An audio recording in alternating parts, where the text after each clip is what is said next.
This program includes reviews and critiques of various products, movies, and works of art, and uses content for educational purposes. This program complies with YouTube's terms of service, including its fair use policy. Are you enjoying what you see week after week? Consider giving us a like and subscribe. It's a small gesture, but it means a lot. Click the little button and give us a thumbs up. Follow our very talented panel. And for butter's sake, go to rosalescomics.com and buy a friggin' comic already. Let's talk about pop culture madness, memes and reboots, retro classic legends in their suits, Avatar, Star Wars, anime too. We'll talk about the sequels, what's coming through. Sunday come, we go live, on everything you crave and why. We got cheer up all that you need. We got the pulse of the pop culture speed. Super Sunday wrap up. Sunday, that's what we're talking about. The Super Sunday wrap up. Sunday, that's what we're talking about. Super Sunday, wrap up everything you know. Join the fun, break it down every single show with Super Sunday. Oh yeah! I've got one that can see. Sunday, all the news never be the same.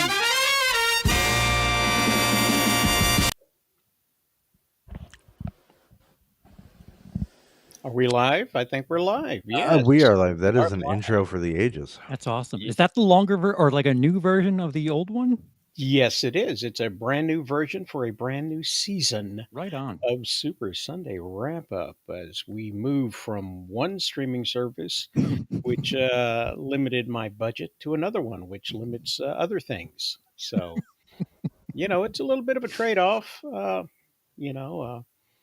Hey, Sipo, did you notice we got something over here? Yeah, Oh, right there. Yeah, Yeah, that yeah. way. Yep. there. Yeah. You may know somebody in Florida or one of the other states that were impacted by a hurricane. If you feel like doing something about it, that's one way of doing it. Lots of people doing lots of things, and some of them are dishonest. But the American Red Cross are dishonest in a way that I feel hateful about. So, they're spending it on blood, I The guess. South is quickly. just getting pummeled the last week or two. It's not cool.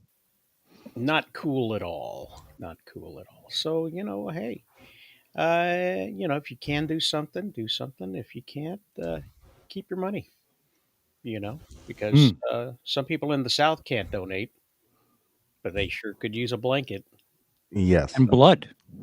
and blood. Not both at the same time, though. How about a bloody blanket? Or The blanket of notorious blood. B.G. is not on his telephone this week. So, Yeah. uh, Tried doing this on my Xbox here, so everything's on the big screen. I'm more free to do things, but that comes at a cost. I can't have any avatar picture up here for whatever reason, but hey, whatever. I will be it's quote your G. identity. Yes. That is the cost. Yes. More freedom, however, you lose your identity. That's what happens when you join a cult. Get a cool shirt, though. Yes. Yeah, definitely. Cool shirt. And let's see, what's this? Oh, hey, Sean. There you go. Oh. You spelled favorite wrong. Yeah, it's your favorite. It's your favorite state.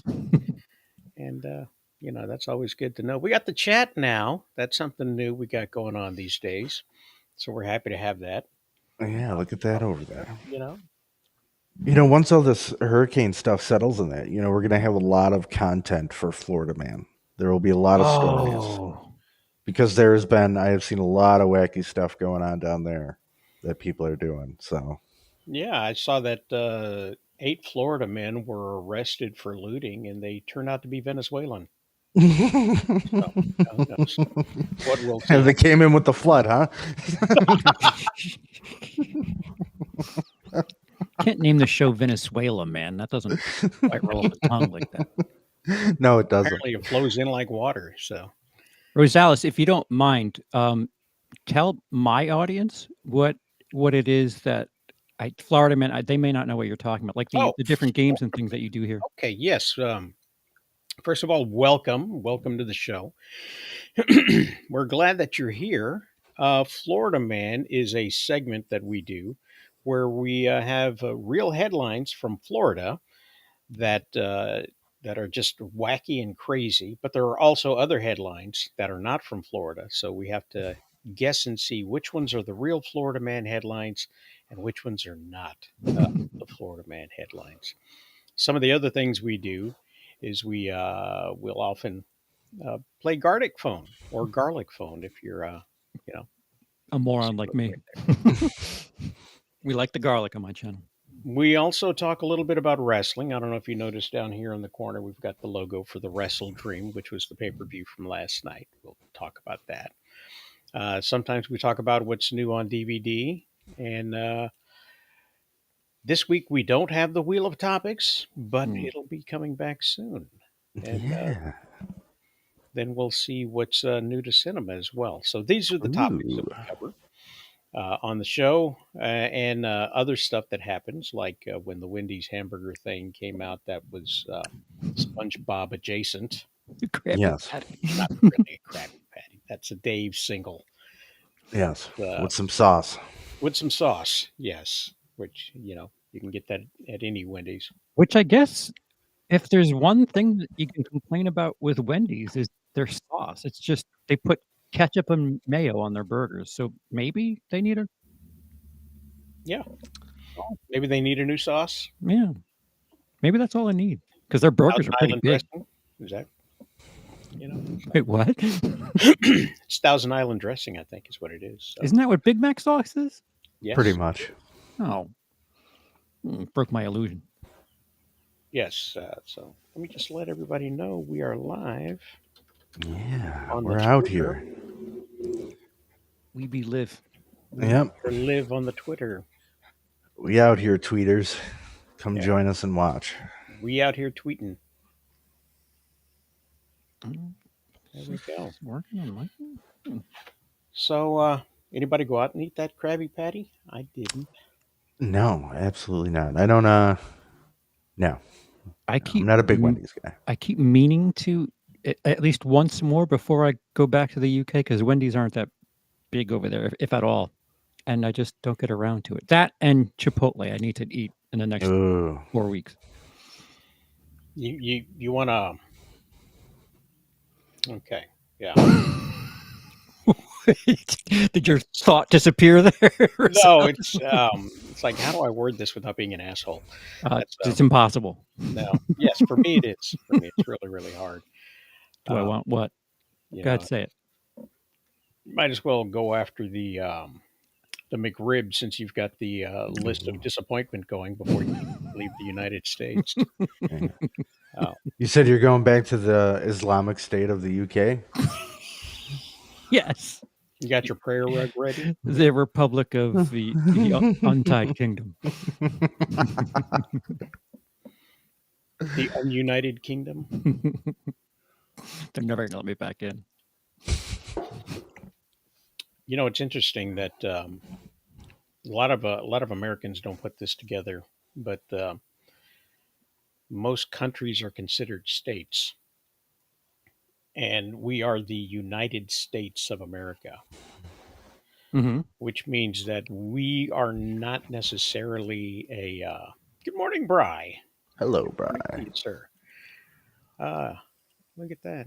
Made it to the top of the leaderboard with 1/4 of a smile. You see that up there? Look at that. 1/4. That's so nice. Yeah, Sipo got a full smile in, but Bry only got 1/4. There it is. Now it's yeah. I don't know if that was a delayed reaction or whatever. Anyway, who was I insulting? The United Kingdom. United Kingdom. States. United States. Yes. Basically, we are considered our own little teeny tiny countries, if you will. We are a federation of states. in a republic, not necessarily a country as a whole. Okay, so we're not really a democracy. We are a democratic republic. This is Like the way too Congo. early on a Sunday for a lesson. Welcome to Sunday Civics. Wow. Yes. I need more coffee. Yes, I was giving people time to show up, but apparently they're not going to come. So, Wow. Yeah, where the fuck is Gray? Gray, maybe he didn't know. Maybe he wasn't looking at the group as a total and did not know we are live. I will say that for the late night show, I didn't realize that the link was there. So there's a possibility that's more than just me. Yeah, it's crazy. You did a whole nother 2 hours after the late night show, dude. We should have gone 2 hours. We shouldn't have gone 3. That's what happened. The funny thing was it both streams probably could have gone 4 or 5 hours each. Absolutely. It's just that they overlapped. Yeah, well, we needed a good cutoff point, and you saying you got to go was a great moment for us to just cut out of there and then join your stream. You and Greg went over. I thought 11:30 was an ample amount of time to schedule, but I looked down. I'm like, oh, it's 11:50. I've got to get moving. Yeah, it was crazy. So but we did. I enjoyed your stream as well, Charles. It was Thank you. I enjoyed the night proper. I went to bed. Good for you. I think I did. But we did a brand new thing for Rosales Comics. We did Rosales Comics After Dark, and we talked a little more grown-uppy stuff, I guess, is what we did. Or maybe we just foul language. I don't know which one it was. Is that the only thing that deciphered After Dark from this? Well, we didn't stick to anything in particular. We rambled on and covered a bunch of different topics, which was a little more free-flowing, if you will. Okay. A little more lax. Like an ad-lib talk show, if you will. So, which is a lot less structured than what we are here, and a lot more drinking, I guess. So, more, less, more or less. More. So yeah, anybody other than me catch the pay-per-view? No? Let's go over it then. We got to see that last night. WrestleDream happened. Yes. In Tacoma, Washington. So if you're in the Northwest, I guess you had an opportunity to see that. So yeah, they started off with their 0 hour with a really happy Jeff Jarrett, and it looks like a handsy RJ City. Yeah. Yeah, it looks like he's like, nobody knows, but if you know, you know. Yeah, that is quite suggestive just from the image. Mm-hmm. Yeah.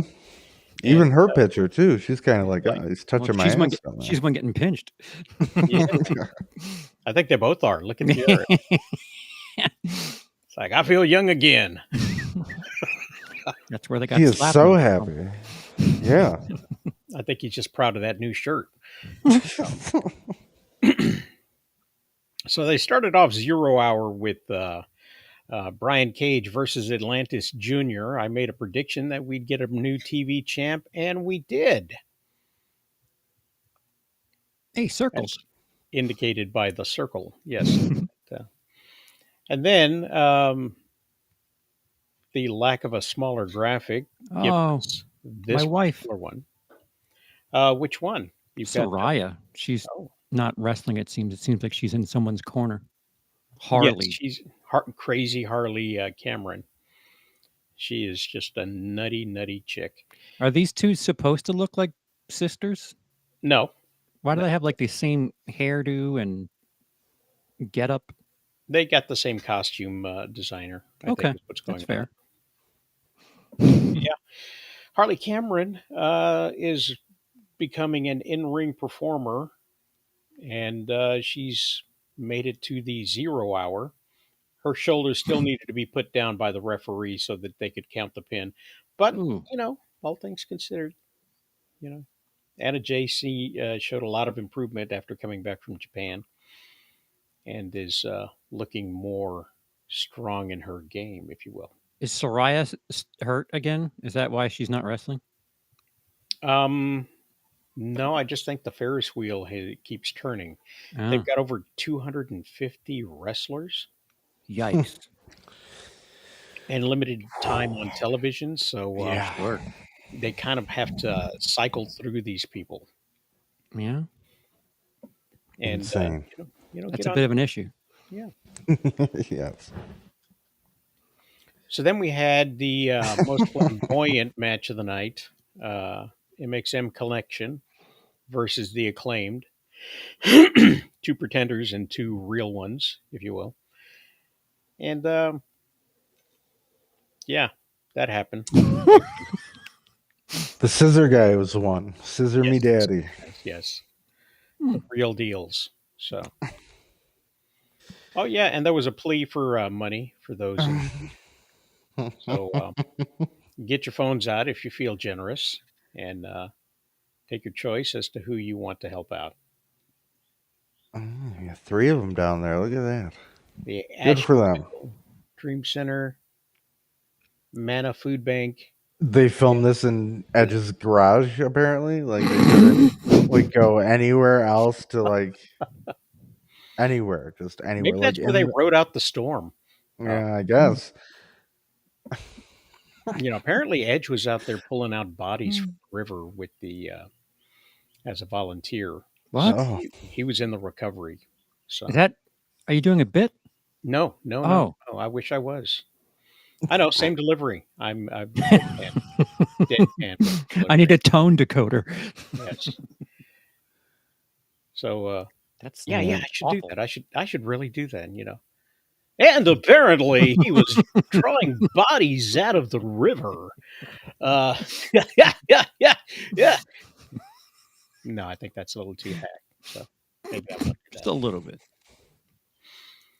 So 0 hour concluded with a 8-man tag and 10 minutes left on the clock. And these guys are not known for doing the spot fest. So No. it started off slow and ended rather quickly. So,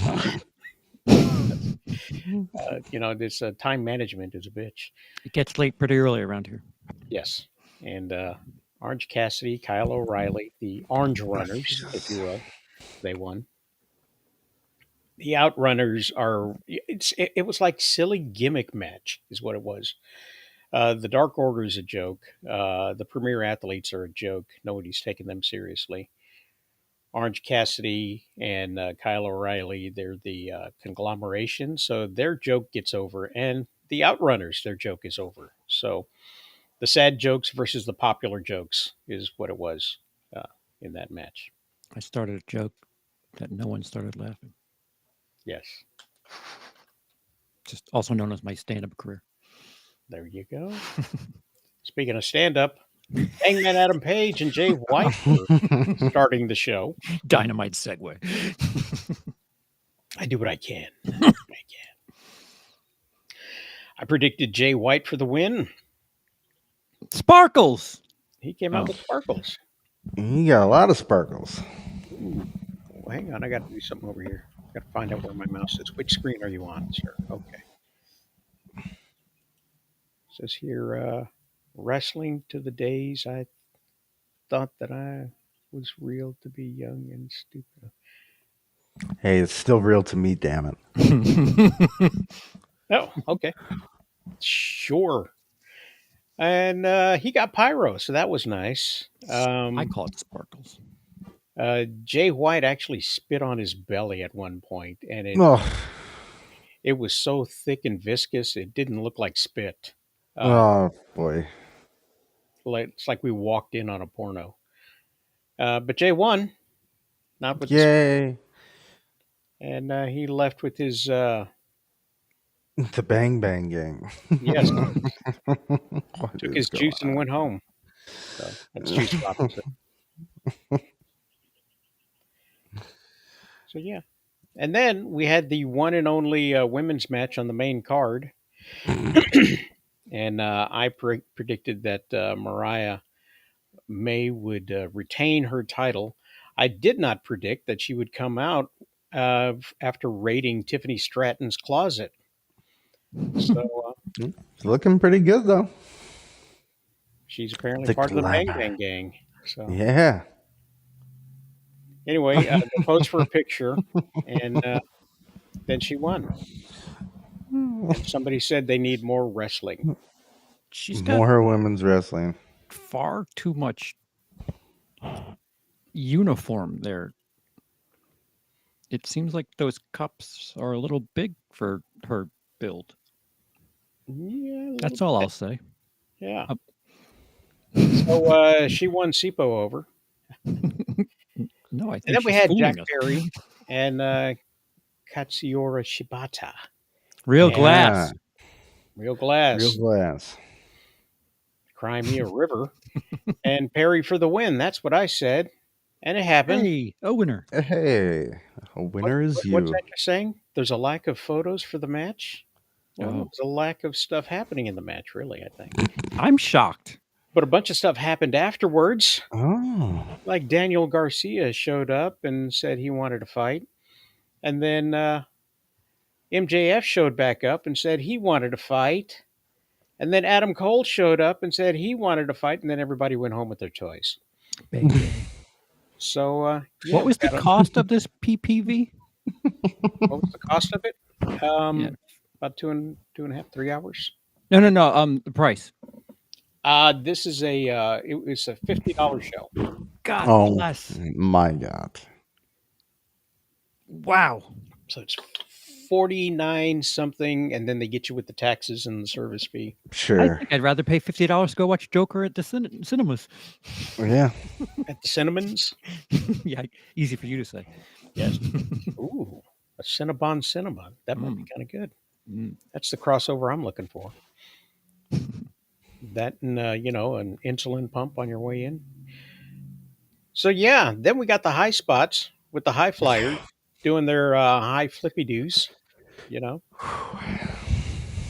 And Take a shitta. what's up? Take a shitta? Take a shitta. It does read like take a shitta. It does. That's hilarious. Take shitta. So yeah, let me see if I can bring this over here. See if this will work. Kono suck. Take a shitta. It worked. Look at these guys. Look at. Look at. So yeah, there's some flippy doos going on, and then there's some. Oh, I can whoa, flip. on his feet. And then he comes down. But wait a minute, it's not over yet because here comes the guy from the outside. Bam. So yeah, they did a lot of flippies, and there were some elbow strikes. And, taking his clothes off. Nice. Oh. With the nude elbow. Like try to jump now. So then you did some high flying stuff. Oh, but you know what? You're a little too weak. You're too loose. You're not going to be able to take me down. What about two of us? Oh. So, yeah. I'm wincing. And I've never seen this before. Oh, that was pretty good. Get your head Yeah. full of crotch. Just a face full of crotch. Nice move. Pin, no pin, we both win. Mm-hmm. And that's not from this one. So, yeah.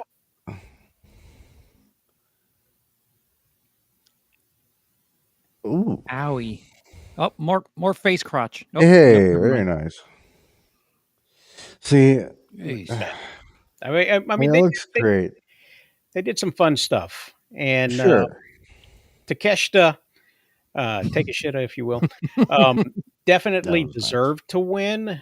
Yeah. He didn't win the way I thought he should win because there were shenanigans involved. Shenanigans. Yes, white guy versus white guy action. And look, there's a screwdriver here, so it was a screw job. Get it? Oh, he screwed him for sure. A little on the nose, was it? Et tu Blonde. And Takeshita won. So the party doesn't start until I have my face full of sweaty crotch. I've heard that. Mm-hmm. On the Discord. I've read a few notes. So there we go. I giggled so that you knew it was a joke. And start some burner accounts to look for stuff. So yes, Swerve decided he was going to come back and not wrestle, but still get to be on. He looks like TV. Black Craven the Hunter in that promo photo right there. You know what? You say that now, but in like 6 weeks, there's going to be a new rapper named Black Craven. It's weird that they have so many wrestlers and they still manage to cram these shows with just people showing up to say, hi, I'm doing something. Well, I mean, it doesn't get more comical than the last one when you had 3 guys come out, MJF and that other guy, and then Adam Cole, like just people coming out after people. Like, you can't get any more ridiculous. There were 2 more guys who came out to talk to people. Somebody say people? Say people. We saw them other white guys, and we can do the same thing. So they came out. And they made him an offer he couldn't refuse, and then he refused it. And so now we got ourselves a 3-way player. Was that MVP? Yes, it is MVP. Yes. Holy smoke! Shelton Benjamin, who just hasn't aged a day. Probably still could wrestle. To be honest, he probably still could go pretty well. I bet. Yeah, I believe they're going to probably have a couple of matches before Lashley comes out. So. I predicted that Lashley would come out, and he did not. So I was wrong about this segment as well. Then we had a lucha match. Robot versus Demon Face. If you thought maybe this was your bathroom break, guess again, because this was 2 out of 3 falls. Because, there's plenty of time in the middle of a pay-per-view when you've got all these interviews and people running out. How long was this pay-per-view? Let's see. I think it ended at 11 o'clock my time. 11:30. And it started at what, 6? 2. Yes, something like that. Screw 2 days. We're doing it all in one 24-hour session. Oh my God. Woof. So yeah, I predicted that Hologram would get his first loss, and in a sense he did, because this was a 2 out of 3 matches, and he won 2 out of the 3, which means he got pinned at least once in the middle of this. And it was after this where Mortos threw him across the arena and onto the ramp. Oh, God. And he laid there for a little bit. Dead person. Yeah. He was dead, is what it was. And then he drug him back in. But eventually he got revived into a superhero pose and won. Oh. Both of these guys' names are just kind of horrible. Hologram and the Beast Mortos. Yes, well, they're from Mexico. These are Mexican luchadors that are on loan. So is this like the English translation of what their luchador names are? Because it's terrible. Wait, they have 250 people on their roster, and they're borrowing wrestlers from other places to stack their show with? Yeah, apparently the administration flew them into AEW. Oh, dude, you need to cut down, not add more. These are the heights WCW wish they reached. Oh, yeah. Yeah, absolutely. So we had that now. And then we had what I thought was going to be a really bloody match. I predicted Darby will bleed, glass will be broken, King will dominate, but ultimately lose. And I only got one part of that right. Oh, Nokia. Describe these pictures amongst yourself. I'll be back. Yeah, so there's crotch. So someone's crotch atop some steel chair. No, it's steel steps. Yeah. And then somebody being thrown. From what I understand is the crotch that's laying on the steel steps got there by being thrown off of the corner spot there and landing on them steps. So he landed and them steps stayed upright. So that's very impressive. Oh, so it's in backwards order. The top right is actually the first. Top right would be No, it is in order because top left he falls on the stairs. Top right, Darby does his little coffin drop off the turnbuckle onto him. Then bottom left is kind of like Darby landing on him, but it looks like he just goes into him. Yeah, Brody King absorbed him. I see now. Okay. Darby became the vestigial body of Brody King. And yeah, he shook his hands afterwards because he won, and he won his respect, apparently. Sportsmanship. Sportsmanship, yes. It wasn't even an ROH match. And Darby won. And then the two EVPs came out to defend their titles, and I predicted that Private Party would win to transition the titles to the newly formed Hurt Syndicate, which would be Bobby Lashley and Shelton Benjamin and MVP. Because sometimes you got to have transitional title holders, and it's the people that get the feel-good win for like 35 seconds and then lose it to somebody else. But And that's not a private party. That's more of a public gathering. Yes, and it was apparently a public funeral because Private Party didn't win. It was the Young Bucks. So, yeah. They need the push, though. So, yeah. They've been down bad. Yes. And then finally, at the end of the night, as part of the main event, we got our bathroom break. Oh, he survived. I saw him in a movie where he just got annihilated. Yeah. Spoiler alert. Spoiler. Everyone dies in that movie. There's the spoiler. There it is. So yeah. Jericho. I predicted Jericho would win, and Briscoe would be permanent on the main roster instead of being relegated to ROH. And no, Jericho did not win. Chicken won. So there you go. And then we had the main event, or the car crash, if you will. The big upon big thing. Bryan Danielson defending his title. If he loses, he's retired completely, 100%. Again? Yes. I predicted Danielson would win, and a new hire would make his debut, because there was a lot of talk about possibly Shane McMahon showing up. Shouldn't that read as Danielson? Danielson. I think if you pronounce it that way, I'll be here all week. Fine. Yeah. Danielson versus Take a Shitta. So he came out and everybody loved him. And then a lot of stuff happened. Woo, stuff. Got kicked in the face. And then he got choked with some cords. And he got his head stomped into the ground. Then he got his head stomped into the steps. Oh, and a pose. And then she got kicked out for interfering. Who's she? This is Marina Shafir. She calls herself the problem. I'll say. Because if you got a problem, it's her. She's the problem. How do you solve Obviously. it? So if you see getting kicked out, lower corner here, you can see the concrete floor has been exposed, and she did that. I love me some exposed concrete. Yes, and he dropped him on his head on it. Yoink. And that's how he won the match. He actually did do a rear naked chokehold on him to win. So is that it? Danielson's done? He's done, and that wasn't the end of it. Oh. Because they then attempted to murder him. Oh.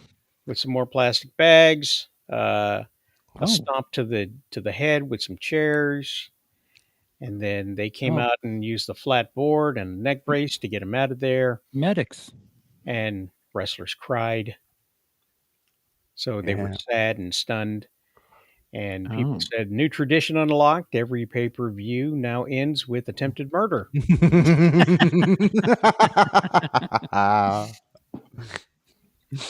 So, yeah, that's what happened at the That's amazing. It's something. Yes, depending on how you took it. If you were really offended by the fact that they ended the career so decisively, so without question, then you thought it was a crappy pay-per-view, and you were really upset that they would end not only the pay-per-view but his career with such a decisive, horrible, horrible ending.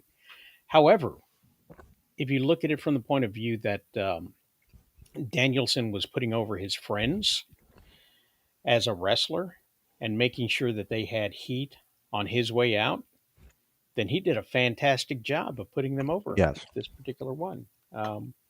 Tony Khan even didn't do his media scrum because he was on his way to the hospital with Very nice. Danielson. So, he commits to the bit. So Sure. a work shoot. Tony Khan will wear a neck brace during the NFL draft to commit to the bit. And his father's like, "Can you knock it off with your toys, please?" Yeah. It's so embarrassing. Oh, is there a sports segment? Oh yeah, Bob Oh, knows shit. sports. Yeah. I do know some sports. I have baseball stuff too, because it's the Final Four in baseball. Yes. You know. It is. Wow, Willie Screedy knows sports. I don't have that as a That's all right. graphic. Half of New York is in the Final Four for baseball. That they are. Is that right? The Mets and Yankees, and then the Cleveland Guardians, who used to be called the Cleveland Indians, and the Los Angeles Dodgers. And that's sports. Thank you. Good night. That's it. Yep. Too late. Oh yeah. The Mets are playing the Dodgers. That starts, I think, today, and the Yankees are playing the Guardians. I think that starts tomorrow. And then Yes. whoever wins from those two, they'll play in the World Series. In New York, they're starting to talk about Yankees Mets already. I mean, that would be a crazy series for the World Series. It would be pretty intense. Is there going to be like a newspaper poll as to who gets to riot where? Oh no, you riot in your respective. The Bronx is where the Yankees riot, and the Queens is where the Mets riot, and then Manhattan just figures out they front run. There was that college football game where they dumped the field goal post into the river. They didn't just dump the field goal post; they ripped it down from the stadium, walked it down Broadway. Yes. Pushed their way through a police line. They actually pushed through a police line to make it to the river, and throw the goalpost in the river. Which It's dedication.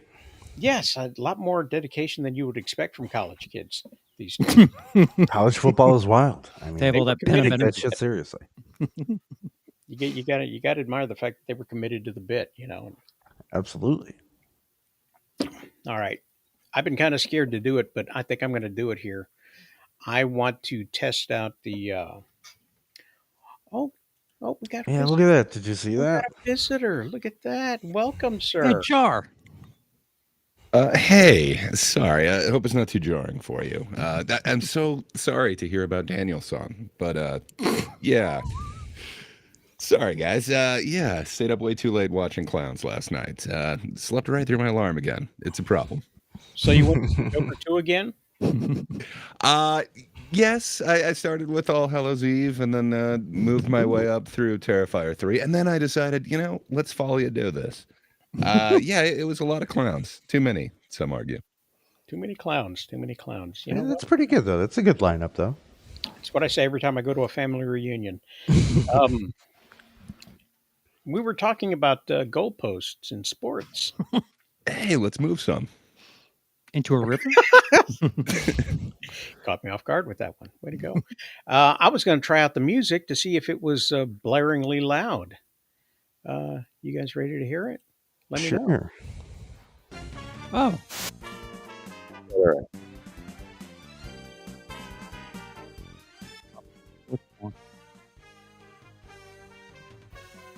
No? Yeah, That's pretty good. Pretty good, yeah. Okay. All right. Well, at least that's one song. I got to go through 180 others. Oh. Wait, is this the Bob Sports song? No. This is Jingle Bells. I know Jingle Bells. This is no Jingle Bells. This is the remix. Oh, wait. Now it's starting to sound like it. Wait a minute. What? This is like what I would have expected in Terrifier 3. This is like the epic Game of Thrones version. The Krampus version of Jingle Bells. Yeah. Definitely see a bunch of people being decapitated to this movie. You know, it's a little too early for Christmas, but if you throw a little Horrifier twist on it, then I guess it's okay. So, yeah. All right. So that's enough of that music. Bob, what do you know about sports? Well, I know a few things about sports, especially the NFL, as it's been a bit of a downturn for my poor Buffalo Bills as we've lost our last 2 games. Looking at last week here, what happened, we had some good upsets. We had the Vikings going over the Jets, 23-17. Poor Aaron Rodgers got hit so many times in that game. He was crawling around like a downed Fortnite character. It was bad for him. He threw 3 interceptions that day, so no bueno for him. The Chicago Bears, they eked out a win, 36-10 over the Panthers. Those good old Washington Redskins, Commanders, whatever you want to call them that's politically correct, they beat the Toilet Bowl Browns 34-13. The Dolphins managed to get a win last week against the Patriots, 15-10, even though they have no quarterback whatsoever, as Tua is still concussed. The Jaguars, they seem to beat the Colts in a pretty close game, 37-34, as they get the field goal win there. And then, of course, my Bills went down to the Houston Texans in a very sad game that we lost, 23-20. Josh Allen had probably one of the worst stat lines of his career in that game, as he threw 9 completions on 30 attempts. That is disgustingly bad for only 131 yards. I'm insulted. I'm insulted as well. I was horribly pissed. That was terrible. And again, that was a prime time Sunday night game, so the entire world got to see just a real shit display of football.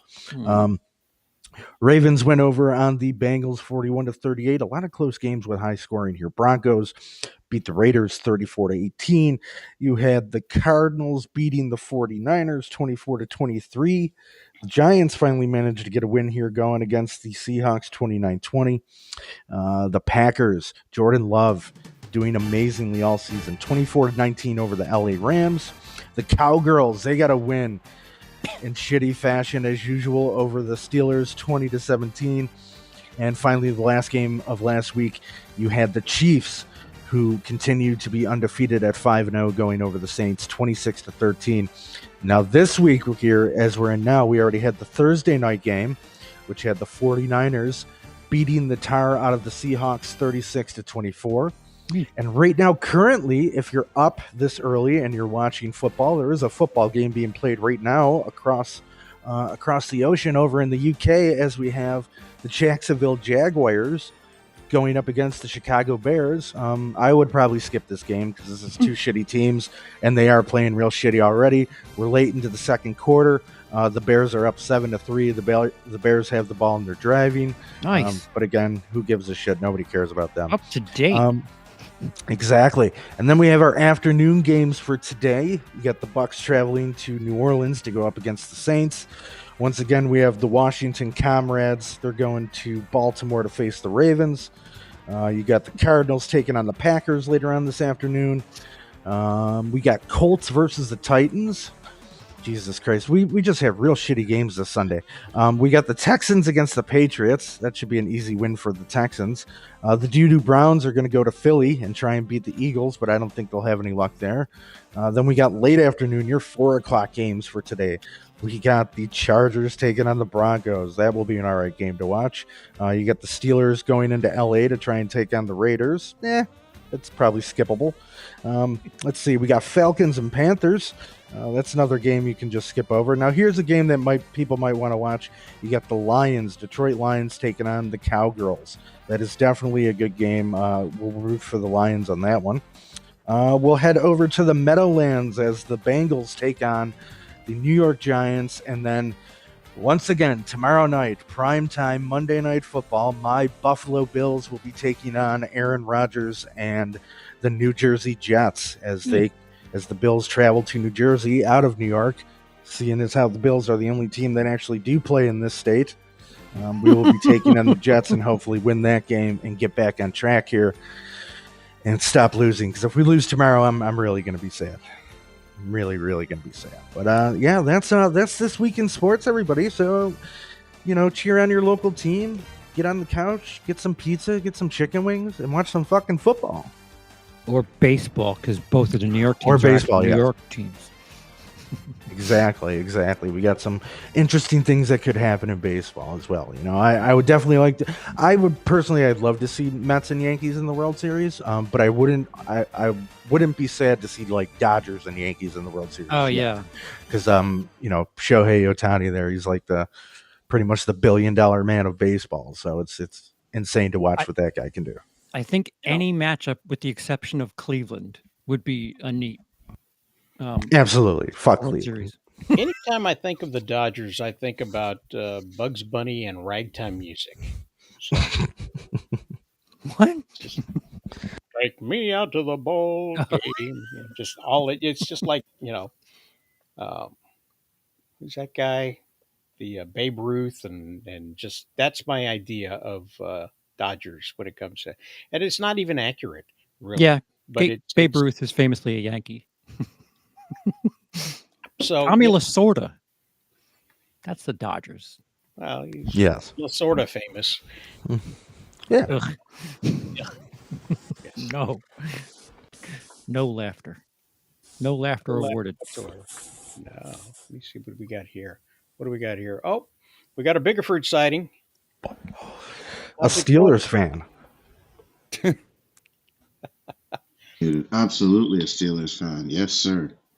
Yes. Bad loss last week, but hopefully we can bounce back this week. How's everybody doing? Thanks for having me. Thanks for being here in the inaugural Restreams post StreamYard stream thing. How are you liking Restream? Is it good? It's portable. Yeah. Oh, is it really? It's kind of fun. It's got different things to it. Like now we got the comments to the side now, which is something we couldn't do before without going through OBS and all the other BS. Mm-hmm. That comes with OBS and that BS. So the BS is inherent. Yes, inherent BS. Less BS though. With the BS. So, but it works out pretty good. We broke it in on Friday when we did Rosales Comics After Dark, and nice. It's working all right. I actually like it. I'm looking at the setup. I'm liking it. I may try it because StreamYard's getting a little bit too expensive right now. Yeah, they're asking a little too much, Mm-hmm. and unfortunately for Bob, it leaves him with just letters if he wants a bigger. Yeah, shit happens. He's going to have to make his way to the pawn shop and get himself a iMac 92 or whatever that thing is called. Yes. Just when I get an Apple II took too much from us. I didn't think they took Bob too. They did. They took my identity. Now I'm just B quote G. It's bullshit. The notorious B quote G. Yes. Wait a minute. Talk amongst yourself for a second. Oh, okay. So who's winning? Who's winning today? Who you guys have for today's games? Oh man. Well, looking at them, there's not a lot of like real good games. Yeah. I know. Yeah. Like I don't know. We're like in the part of the season where it's just like, ugh, and you just get these matchups like like Falcons and Panthers. Like who really gives a shit about that? I know I don't. Nobody. Yeah, exactly. Nobody. You know what I mean? It's games like that just don't matter, or a game like Browns Eagles where like the Eagles should be like a 40-0 game basically. They should just absolutely wipe the Browns off the map. Just it's no fun out here this week, really. They should, but Eagles haven't been playing that good these past couple of weeks, so that might be a closer game than we thought, right? It could be. I mean, the Eagles are 2-2, but the Browns have only managed to win one game so far out of 5. The Browns are garbage. I mean, they're always garbage. They're never not garbage. They brought them back just to suck, and it's just so bad. Like, the reason they lost their team is the same reason that they brought them back for the same thing. It's just so nonsensical. But hey, whatever. Facts. I agree. But I mean, your game today with the Steelers, that should be all right.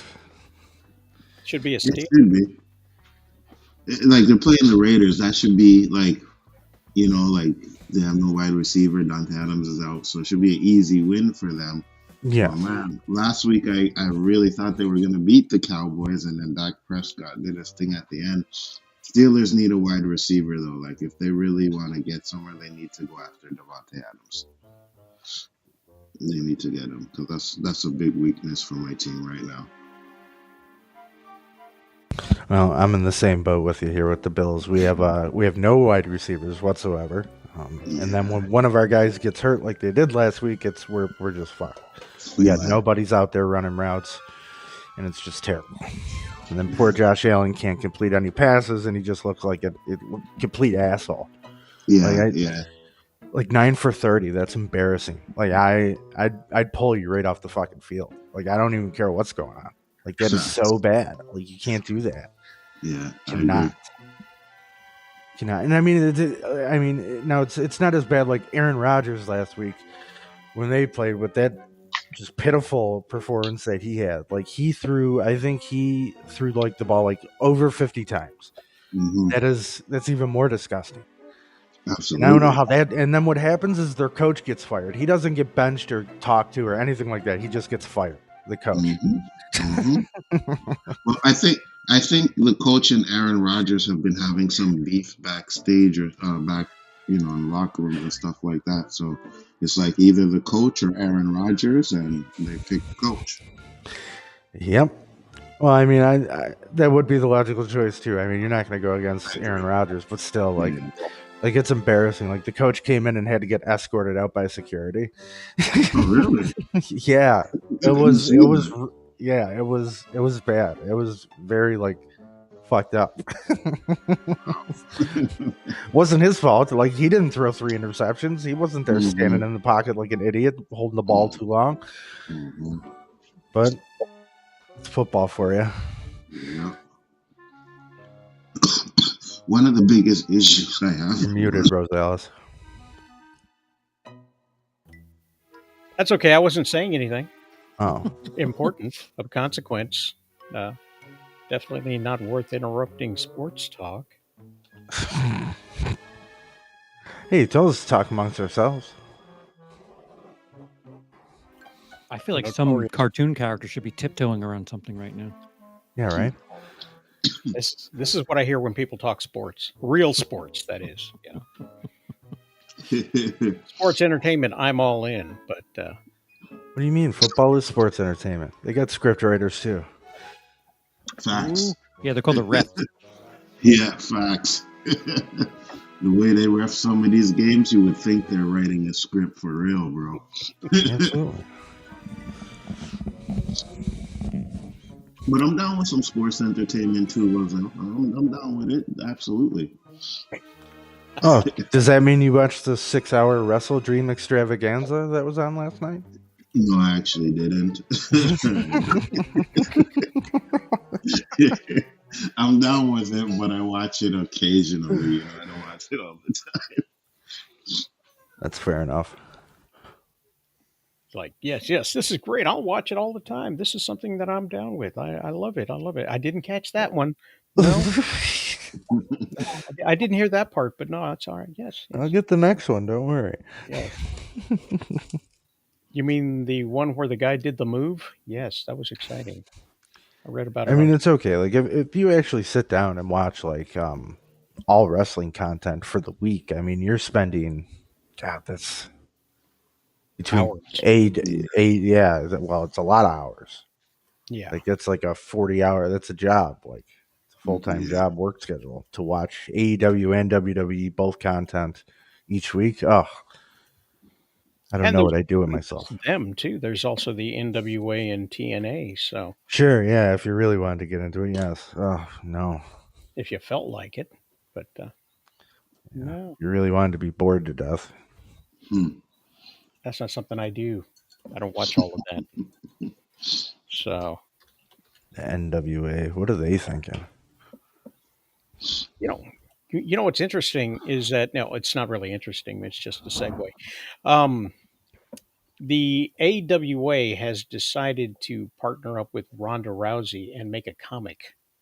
Oh, interesting. Not really. It's just a segue. But there we go. Bob knows sports, right there. hey. There it is. There it is. I'll have to clean it Bobby up. Beaver. Yes. Looks like a koala. It does. Well, those drop bears. So, Charles, what's happening on your phone? A lot. Based. Speaking of based, there were some people online that were talking about the Green Lantern. Oh, yes, there were, huh? Yeah. Sure, a couple. There's a couple of people talking about the Green Lantern. Saw some rumblings. All positive. All positive. It should be positive, but unfortunately, it's not. You would think. You know?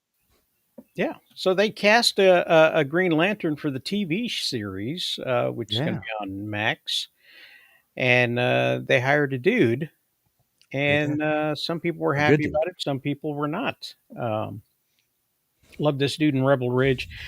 But I don't understand why this dark-skinned character is now light-skinned. Can someone explain what happened here? He feels light-washed. And this other guy says, super happy for the talented brother, Aaron Pierre. I'm a little disappointed that a traditionally darker-skinned DC character is light-washed. A la Halle Berry being cast as Storm. Hollywood plus colorism is still a blind spot, but many are ready for that conversation.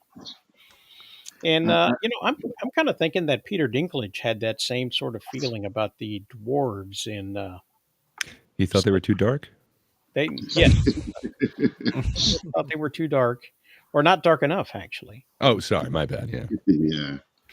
But yeah, he thought it was degrading to hire dwarves to play dwarves, and so they decided to go with magical beings. And then somebody else complained about that, and so they went with CGI dwarves because you just can't win. So nobody gets hired.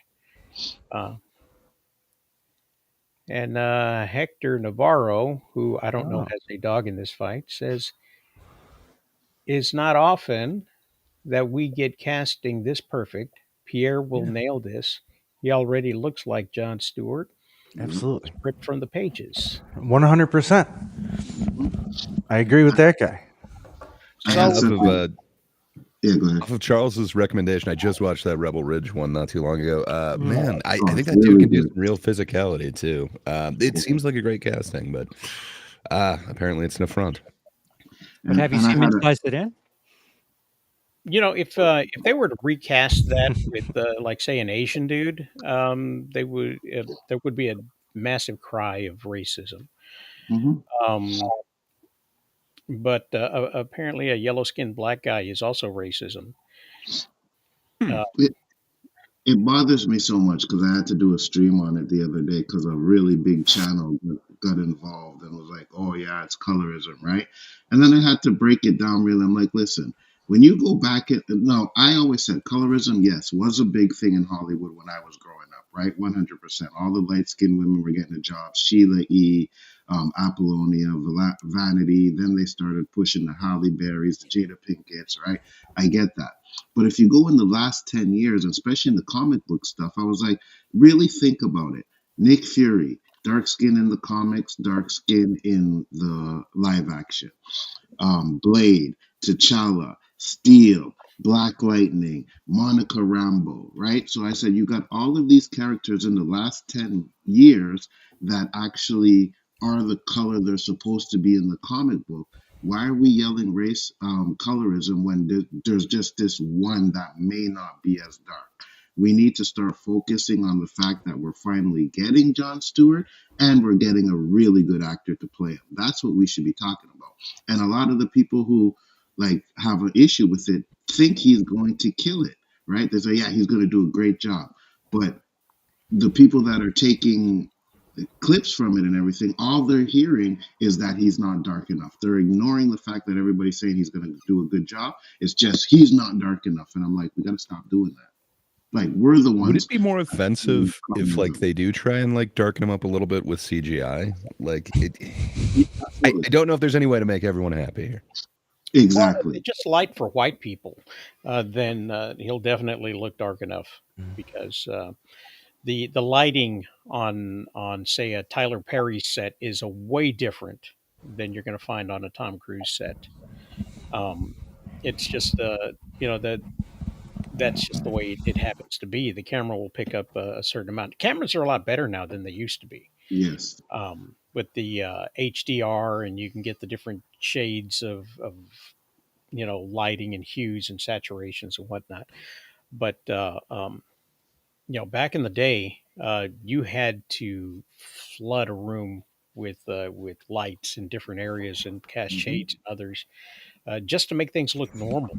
And it was really, really tough to do that. So if they, and I don't think they should change anything. I don't think they should put a black man in blackface in order to appease a small minority of people who are trying to fight with a tank, a fight that doesn't need to be fought that way.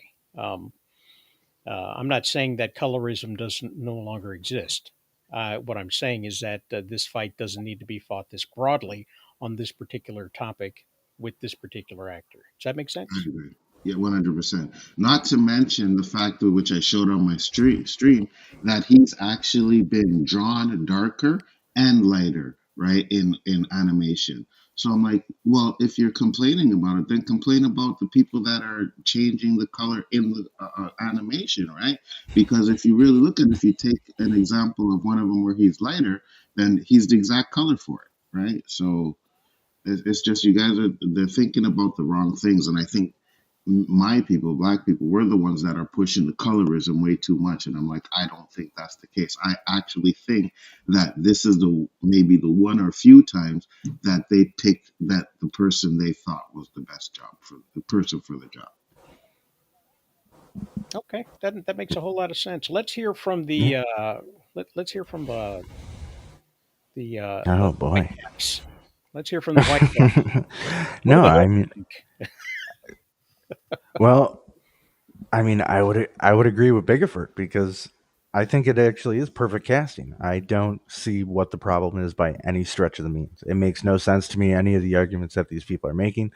And everybody is like giving the guy like every tweet there that you've shown is like a backhanded compliment. Like, oh, this guy's so great. He's amazing. But he's just like, 2 shades too light for me. Like, I don't get it.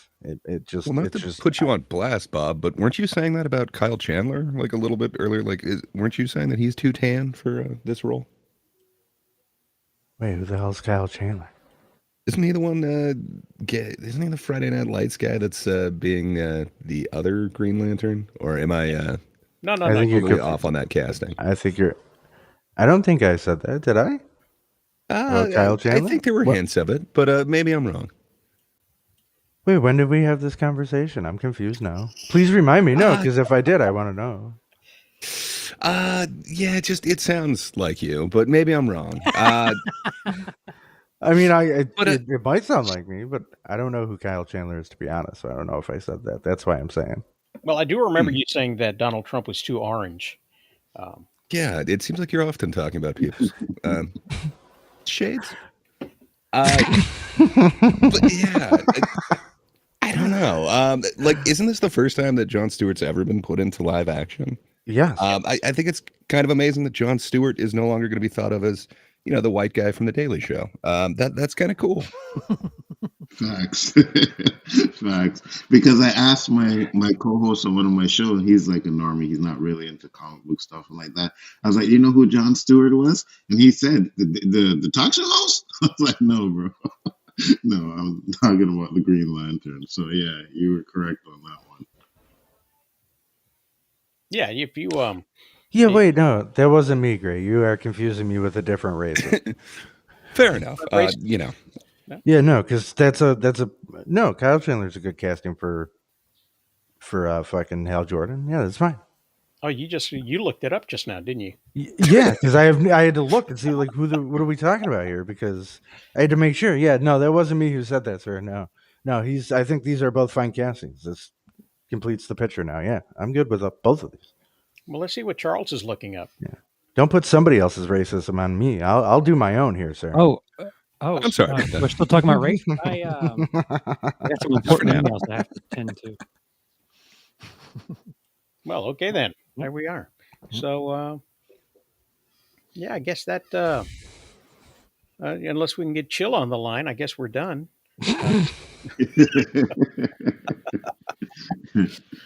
I'm surprised he didn't sniff it out already and be like, "Oh, they're talking colorism. Let me go check it out." He usually sniffs that stuff out.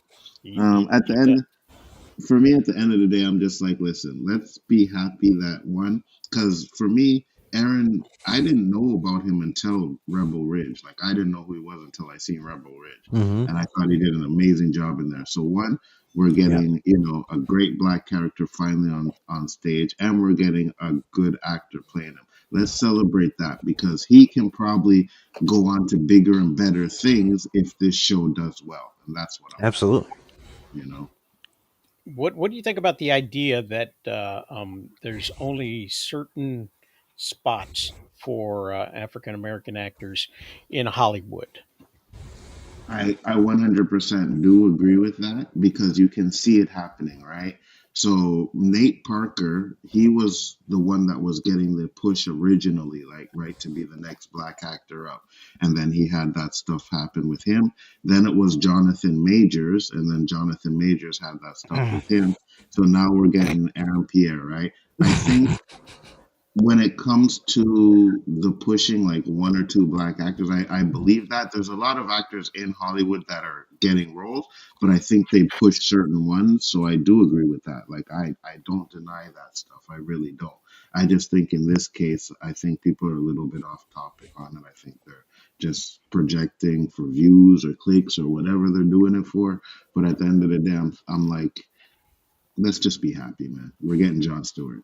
That's what we should be celebrating. So, Charles, you know far too well that any overnight sensation has been in the business for about 1,000 years, working hard behind the scenes, doing everything they possibly can to be noticed. Mhm. And the simple fact is, people like me, who's not necessarily a normie, but I guess in this sense I would be. I never heard about the Aaron Pierre until somebody said, "Yeah, he's too white looking." Um, do you think that Biggerford is correct in the fact that there's only room for X amount of African American people in Hollywood to be famous at any given time? I think I'm extremely uncomfortable talking about this. Should we save this for Friday night? Well, not like honestly, what I again, I'm the wrong color to discuss different shades of people and what we need to see more of. I do think we need to see less of people who have my particular tint. But when it comes to darker shades of black, I kind of get lost with things. But I kind of want it to be equal to the point where we're all just talking about the quality of the performance and not the skin. Yeah, I remember when I was a lot younger, there was a lot of and this was probably spurred on from the fact that they were pushing a certain shade of African American in media at the time, like Biggerford was saying. The lighter skinned women were being focused on more than the more natural skinned and natural toned. If you didn't have the weave and you were going all natural with your hair, you got less jobs than the person wearing the weave. And I think for a while there, at least when I was young, which is like last century, there was some animosity between inside the races that thought lesser of another if they were not matching. So, Absolutely. you had the darker skinned kids, because we were kids at the time, thinking that the lighter skins were uppity. And then you had the lighter skinned ones thinking that the darker skinned ones were less intelligent, believe it or not, than the lighter skinned ones. And all of this was spurred on by the fact that some were given more opportunity than others, and so others were looked upon through really, really racist tinted glasses. So, a lot of that bled over, and I think what we're seeing here is a little bit of that rearing its ugly head. Like that really hasn't been addressed, I don't think. Where people are should be more accepting of everybody, despite what they look like. So, it's like here's this guy, he's getting this job, and now basically what they're saying is the only reason he got the job was because he doesn't look the way he should. He looks less black than any other black person would. But isn't that kind of a statement on the American public? I mean, the person who's running for president right now, our vice president, if she looked like, I don't know, pick someone darker, do you think it would even be close right now? It's kind of damning that we need to be eased into a certain color, and like that's more thing you look at our society and shake your head at. For some reason, we just have this hurdle that we're not getting over. Absolutely. And I agree with you, because even me growing up, right? Like it was the lighter skin, we called them the pretty boys, you know what I mean? And we hated them because they were taking all the girls, right? So all the girls were like, oh my gosh, they so light skinned, I love it, you know what I mean? So that's where we came from. We're like, oh man, this pretty boy guy, you know what I mean? So it and that has to do with the fact that when we watched these movies, when we watched these shows at the time, they were all lighter shades, and you even had black actresses at the time running around saying they didn't get jobs because they were told they were too dark skinned for it, right? I just don't think that's the case now, because you have a lot of dark skinned actors like Viola Davis, you have Lupita, you know what I mean? You have all these dark skinned actresses that are actually getting roles and stuff like that. So I think it's changed, right? I actually 100% think it's changed. Are there still some, little things about it, or still things going on in certain situations? 100%. I don't think it's completely dead. But I do think that the argument is irrelevant now, because a lot of, like, if you go look and you just Google black actors, majority of them are dark skinned. So like, what are we talking about here at the end of the day, right? If that's the case, then we have to go with the fact that they picked who they thought was best for the job. And I just think it's a silly argument to be making at this point. Yeah, I think it's a lot like blaming the flooding in Louisiana on the water as opposed to bad engineering. Exactly. Your focus. There's a deeper reason why we believe what we believe, and I think we should probably, or somebody should, take a look at that and maybe have a larger conversation about why they feel a certain way, and maybe we can address how to Fix it. do that, deal with that, as opposed to just saying he's the wrong shade. Another thing about the entertainment industry is they are looking for every excuse other than we don't know what to do with our money. And it's whatever they can blame it on and not have it be their decision making. That's what they'll do. Agreed.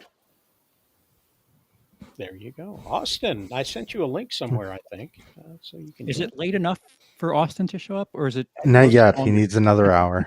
He needs another hour? Okay. Well, we'll see you in about 45 minutes, Austin. Unless you want to show up for that. But yeah. So maybe we'll get back to this at a different date. And maybe we'll handle that on a Friday night. Who knows? I think I've got socks to arrange that day. I mean, I would ask if anybody thinks that this argument is this only an argument that's relegated to like Twitter or X, or is this something that like real people outside of that spectrum are actually talking about?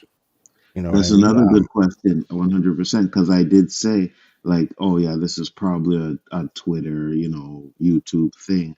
But then you guys know the Young Turks, right? There's a dude Rashid Richie. He talked about it. And that's when I was like, okay, you have that huge platform and now you're putting out this information. I'm like, no, because more people are going to see it and start saying, oh, yeah, you're correct. That's what they're doing. And I'm like, no, that's wrong. That's not what they're doing. That's why I did my video, because I was like, I can't do it, so. Yeah.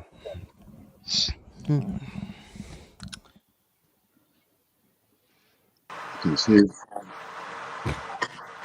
Ooh. Austin, blow drying your hair? Austin, I've arrived. A rare early appearance. Hello. Phone or here we go. Can you guys hear me? Yes, we can hear you. Yeah. And then some. That's what happened, I think.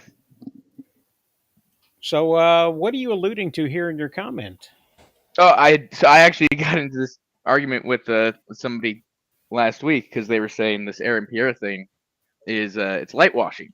This is how he said it. He said we can be excited that Aaron Pierre was cast and that we have a Jon Stewart, but we can still also recognize that there's light washing going on. And maybe I'm missing something. As I kind of said, I've seen a lot of, you got Chadwick as Black Panther, Anthony Mackie as Captain America, the guy cast as Mr. Terrific in Gun Superman. This is like one person to allude to that. This one thing is going to lead to, again, Viola Davis. Like, I'm not seeing the history of light washing, at least in the last 10 years. So at least in the last 10 years, I'd say we've made some progress. Yes, enough to maybe not be so concerned about this light washing issue. That's exactly what I said. I said in the last 10 years, if you really go back and think about it, man, like we've had all these characters where they're supposed to. And I'm like, you guys are just making a fuss over this one, but I don't hear any of you praising the ones that got it right. You know what I mean? You got to keep that same energy. If you're going to complain about this, then praise when they get it right, and they don't do that.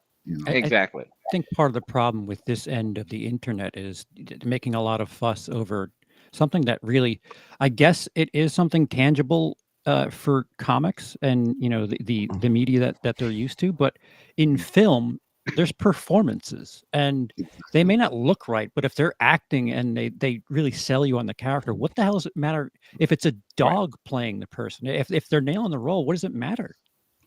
I mean, I can understand if they continue to hire white men to play Othello on screen, but in this case, it's far from that. Right. Let's hear from Jaded. Good morning, sir. Good morning. Think about whitewashing black people in movies. You're muted. Amazing. We heard nothing from you, sir. Yeah, we're not. It's not happening. It's not coming through. You're either on the phone. There may be smoke in the microphone. I showed a camera attached. Was he aware that he joined the stream? No, we can't hear you. We can't hear you, Jaden. Can't hear you. Yeah, you got no microphone hooked up to your thing, apparently. So all I see is a camera. Like, I can mute Austin completely, and he can't. But wow, he finally realized that no one can hear him. Now we can talk about some colorism. The Mexican muting the other Mexican. This is unacceptable. That's what I like to see, some Mexican on Mexican crime for It's once. the darker Mexican muting the lighter Mexican. Right. So, It's not. yeah. The Texican. So yeah, we'll get back to that in just a moment. And I guess let me say something real quick, because I can understand the CPO, that's your name on the bottom. Sorry. Sure. I can understand Whatever. your concern where it's like, oh, I'm not the right shade to talk about this, because then people be like, oh, these white people are talking about this stuff. But I think if you're a comic book fan or whatever, you can talk about it. You know what I mean? Yeah. As long as you're disrespectful or anything like that. But yeah, I think everybody has a right to talk about it. I don't think just because I agree white that you can't talk about it. He's just trying to be respectful. His mother taught him that if I agree. Just say don't say anything at all. No, I agree, but I can understand where it can come from. Like, oh, this might say something. People might take it the wrong way or something like that. But I'm just like, people can be afraid because it's kind of, or to some people it's touchy, But I think it's important that we all kind of discuss and talk about it, To be honest, I'm just kind of frustrated with it. I'm at the point where I just can we get past the image of things and just, wow, this is a really good actor. To me, what color are they? It feels, it doesn't matter. It does not matter. It was. This feels like we're nitpicking it. Like, all right, we already got. Now we're gonna nitpick it to the like. Yes. And I also think a lot of people are like, oh, I can make content off of this, right? People are going to eat this up. I can do this and I can do that and say this and that. And I'm just like, man. And that's the thing. Negativity sells. Because like I said, everybody's saying he's going to kill the role, but nobody's listening to that. All they're listening to is, oh, he's not dark enough. And like, and he is going to kill this role. I think it's perfect casting. His look, his sound, everything it's fine. Can you imagine what he's probably like? He's probably over them, and he deserves, all the praise and stuff. But that's gotta suck to be like, you're like the first cast, Jon Stewart, major thing, and you have a group of people going, "Yeah, you're not black enough." Yeah. Like what? I mean, Sorry. Part of the problem is you think about what Ryan Reynolds is doing right now as Deadpool. The amount of money he's pulling in, he couldn't cut it as Green Lantern. So, what are we arguing about? Like, exactly. I mean, especially this is. I think they want this show to be in like the vein of like a True Detective type show, and that to me, I'm fine with that. With the way like how Penguin has played out so far, I love how that's going. I'm more than excited for this show. To see where they go and what they do with this. And I think the castings they're fine. They're completely fine. People just making too big of a deal out of this, just bitching about something to bitch about, especially on Twitter, which is why I asked that question if this is more relegated just to that spectrum than anything else, because, I don't hear probably, even when I talk to like friends of mine who, aren't, all into the comic book stuff. And, I send them articles, hey, look at, this is who they cast for the show. They're like, oh, all right, sweet. This looks good. I think this guy will be fine. Nobody's like, because they know who he is and they've seen his acting before, and that's what they're talking about. They're not talking about, oh, okay, well, yeah, he's cool, but nobody I know anyways is saying that. So that's why my thinking is, this is mainly an internet, dumb thing, like Bigfoot saying, to make content out of, to get some views and clicks and all that bullshit. But at the end of the day, this is, again, I'll say it till I'm blue in the face. I think it's a perfect casting. I think it's like, I don't think you could have nailed it any better. We got a Jon Stewart. I hope this is somebody that I hope he carries over into this gun DCU far into it. So, which I'm thinking he will. I'm thinking that's why, especially too, this guy's young enough. He can stick around for a while. If if this universe does do a 10-year run, he's fine to be, doing voices and animation or whatever else they want to use him for. So that I have right now a Jon Stewart in live action cast and a Hot Girl in live action cast has me through the moon, because they are two of my favorite characters and they have such great stories together. Did you say Hawk Girl or Hot Girl? Hawk Girl. Both. I thought you were going to say Hawk Tua, but that works too. Spit on that thing? Spit on that thing. Spit on that thing. Jaded, did we figure out your issue? Did we fix it? Yeah, can you guys hear me? Yeah, there we go. There we go. So that's what we get. We get one or the other. We either get to see you and hear you, or hear you and not see you. You can choose the sense. Yeah, I'd rather see Jaded than to actually hear him, to be honest with you. Apparently, I only get one option. You either get audio or you get visual. So Right. I mean, you can always sign to us on the visual format. Ooh, inclusive. There we go. So what's your take on the Green Lantern? When it comes to the idea of whitewashing, it's it's a really hard way to establish, because it's like, on one hand, it's like if no, I believe somebody used the example of Othello. Well, here's the thing: if nobody's ever read Othello, you'd never know that it was a black character in the first place. So if you've never let's use Harry Potter. If nobody had ever read Harry Potter and Harry Potter was being portrayed by a black actor, nobody would care. Nobody would know. Nobody would care. So it's one of those things where, oh, okay, I know James Bond is a white male, but if I had never read James Bond and they did a James Bond movie and it was an Asian female, I wouldn't know the difference. So the whole idea of whitewashing is, you know, that the character is a certain race or a certain gender.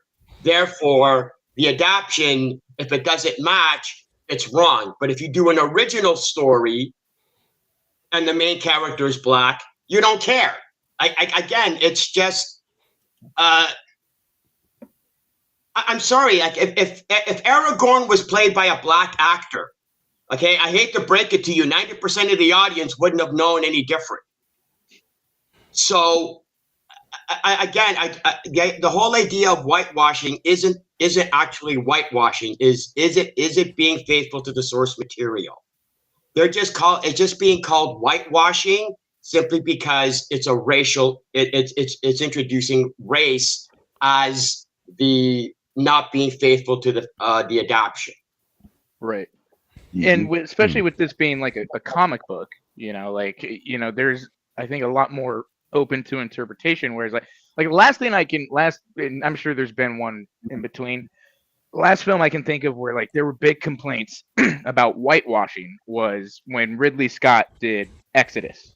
He got Christian Bale to play Moses, all these, and there was some backlash for that. I personally didn't care. It's not like Charlton Heston was the most accurate looking Moses either, but I feel like, kind of like both me and Bigford said, I think over the last 10 years, we've kind of moved a lot past that. You don't see that really happening anymore. There's a lot of advocating for, if this is a historical thing or whatever, let's get somebody who is of that race and stuff. So the whitewashing for me has kind of like, maybe not been totally solved, but it's not as big of an issue as some other things.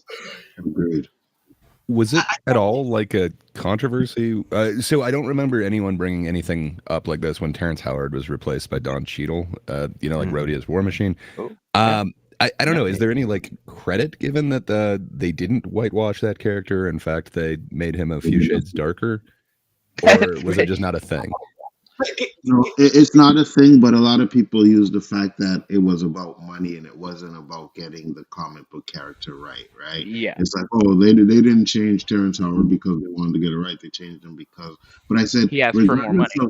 Right. And I'm like, regardless of why they did it, they gave you the right one. So, yeah, we're still in that same boat. You still got the right color that you wanted. And for me, I'm like, so one, these are fictional comic book characters, guys. Like, I get the connection to them, but at the end of the day, what we really care about is if this live action has the personality or has the traits of the comic book. That's what's the most important part about it to me, right? Does it feel like Jon Stewart? Okay, he might not be as dark as he is in the comic, but you also have comic books where he's drawn lighter skinned as well. right? And you can use those examples and say, oh yeah, well he looks like this one, right? This is the one he looks like, so let's use that. I just don't. The argument it just annoys me. Oh, I think it's just the idea that people are going, hey, pretending to actually care about comic book accuracy is a big deal now, so we'll just pretend to care. Right, I agree. Sorry, nobody cared. Nobody cared that there wasn't any comic book accuracy in the Guardians of the Galaxy movie. Nobody cared because nobody knew. Read the comic book either, so I agree. You know, sorry, where was all the outrage? Like everybody's giving all this outrage over the Rings of Power about not being accurate to the source material. Where was all the outrage over the Hobbit movies? There wasn't any. There wasn't any. Why? Because nobody read the Hobbit movies and nobody cared. Yeah, but then nobody saw the Hobbit movies, and nobody from the Hobbit movies blamed them on being racist for not watching or bigots for not watching the Hobbit. They just blamed him on turning a one book into a 3-movie trilogy. I mean, those Hobbit movies made $1 billion each. I'm sorry, they made money. They made money. They did not fall by the wayside. The Hobbit, I think by the last one they were starting to lose traction. Again, it wasn't, I think, because of the story. It was just that like it felt a bit like a money grab. You know, you're turning one book into 3 movies, and that's where it was like, okay. As soon as they said it was going to be 3 movies, you knew it was a money grab. Oh yeah. Yeah, I was like, oh, why? The Hobbit, I knew it was a money grab. But let's see, Warren, are you back yet? No. Okay, he just came in, so it's kind of like putting his coat on a chair and but nobody takes a seat. So try to make a bingo here with the letters. Ooh, that's a bingo. We got the notorious BG up in the corner with Jaded Fanboy and Warren down in the corner. Oh, look at that. Goodbye. Okay, bye.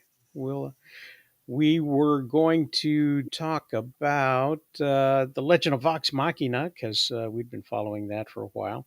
Warren was excited about that, and now he's gone. So, anybody else watch that? I know nothing about that. What is it? It's an animated show. It's in its 3rd season on Prime. It's a animated visualization of a D&D game. Nerd culture. Yes. What's the name of those 3 people? What edition? 5th edition, I think. Oh, well, then it's not going to be worth watching. Yeah. Critical Role. That's who it is. Critical Role. Oh, that's even worse if it's based on. If you didn't know, Critical Role was a bunch of out-of-work voice actors playing D&D on YouTube who turned that into $1 million business and then decided they were going to turn it into a multi-million-dollar animation. And so, where did I hear that from? What's going on here? Oh, you need to grant yourself permission with audio. Okay. You know what? I think it's the link that I sent out initially wasn't allowing people to do that. Jaded, you're on a laptop, yes? No, I'm on a desktop. You're on a desktop. What in the world is going on? Because the notorious BG was having issues with his picture. He couldn't get on. You had an issue, and I sent you a new link. And now Warren's got issues going on. But back to the Vox Machina thing. They decided they were going to make money off of an animation with Prime, and then Wizards of the Coast decided, wait a minute, you're making way too much money off of our D&D, so we got to change the rules of how we do this. And so, like 2 years ago, a bunch of stuff with the Open Gaming License happened, and it's all their fault, by the way. So this whole upheaval we have right now in the gaming sector is all because of Critical Role. Yeah, bingo. Hey, Warren, are you? No, Warren still got the camera only. So I don't understand what's going on with that. Damn you, Restream. Yes, what I did was when I got off and I took both the audio and the video off, and then once I came on, I just clicked on audio, and it won't let me even check. It won't even let me check the video option. That's so weird. That is weird. Let me turn off my. No, I guess I'm in control, so I can I'm do in that. control. So no. Well, I mean, considering you pay for it, at least you have the benefits. Yeah, but I cannot control his audio or pictures or anything else like that. That is so sad. I will now weep. And a single tear falls. Yes. It's a CGI tear, so we're gonna fix it in post. So yeah, they're in their third season, and they've left hell. So there's that. Boom. Even though I'm a big D&D fanboy, I don't touch anything fifth edition stuff. Yeah. So yeah, we won't talk about that then. We'll come back to that later on. Anybody see the Penguin? Oh yeah. Caught up, yeah. Oh yeah. Hell of a show. New episode tonight. Yes. Oz. Yeah. Oz Cobb. But hey, we did get the official them addressing him as Penguin this last episode.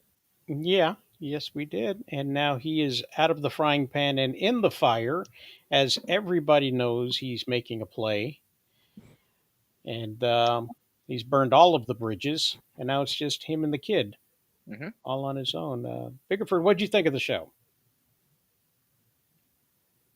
Which show? The Penguin. Oh.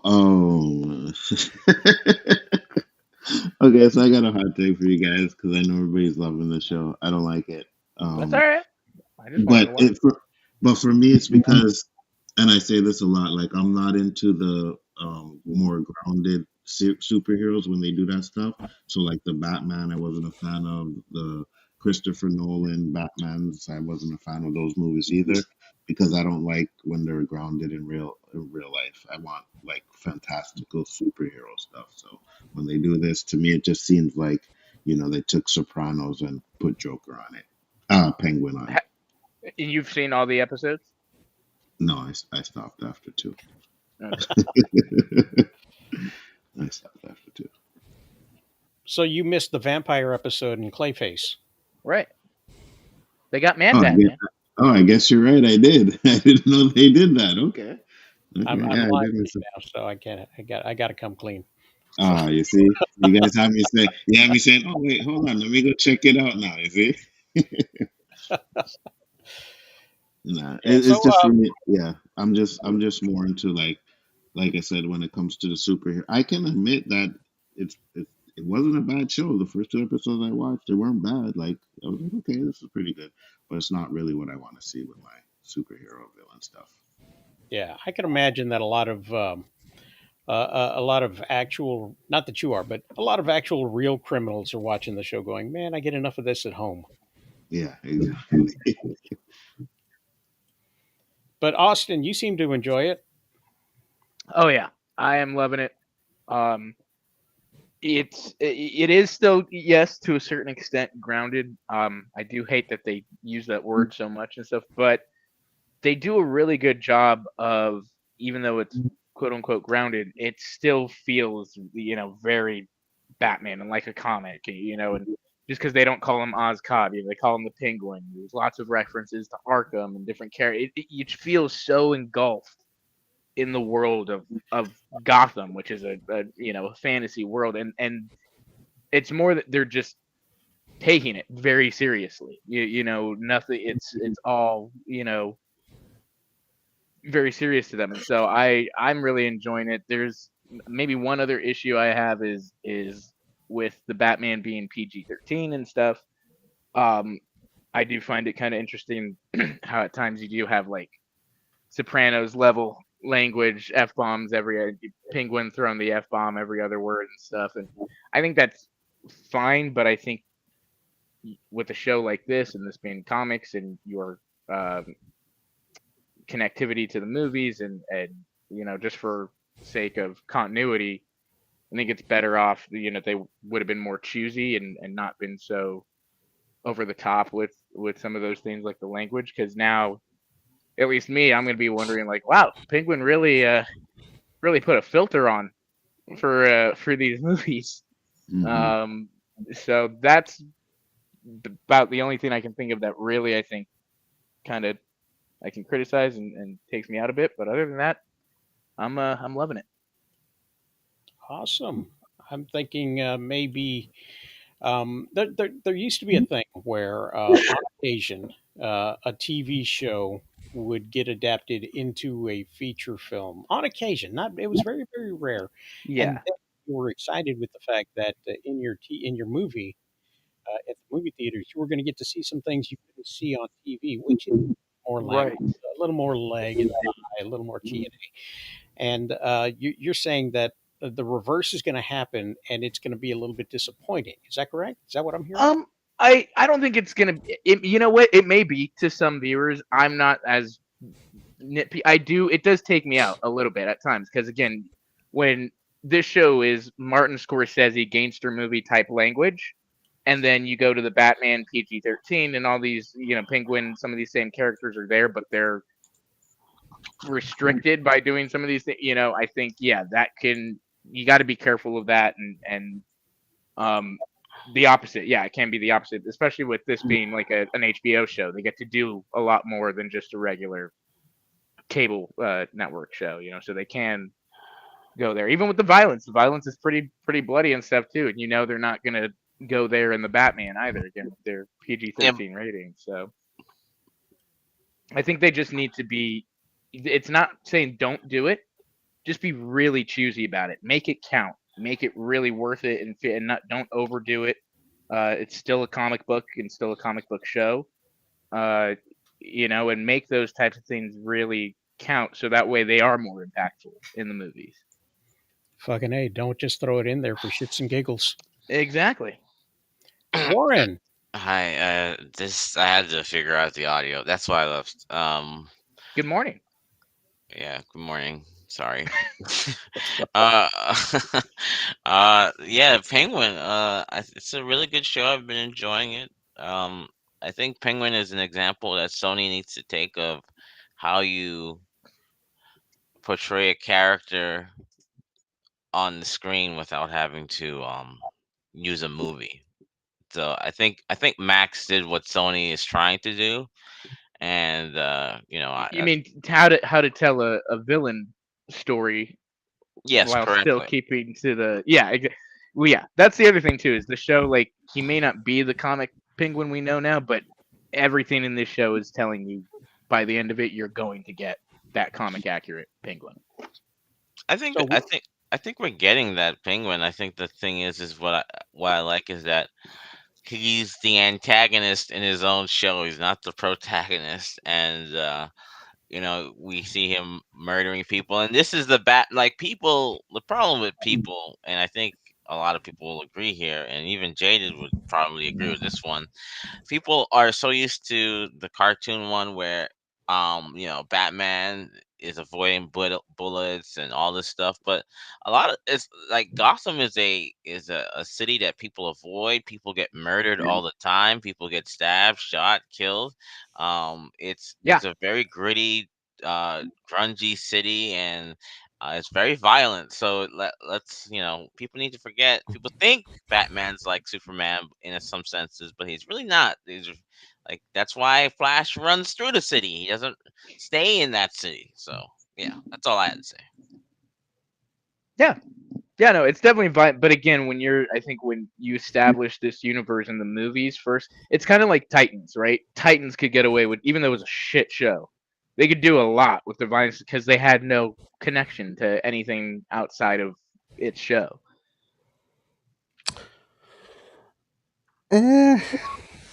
I mean, I agree with that, but in the same sense, I think because the show is from his perspective, it's okay to have the more violent and more harsh language than, and I think it translates fine when it goes into the movies that are PG-13 because those are more from Batman's POV.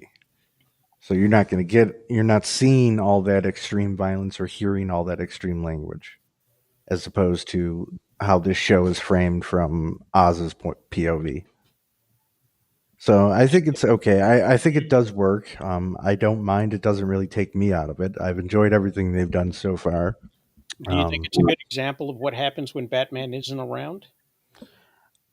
Yeah, I mean, that's what I like. I like the fact that the show isn't reliant on even mentioning or bringing up Batman. It's just strictly focused on Oz and what's going on with his character.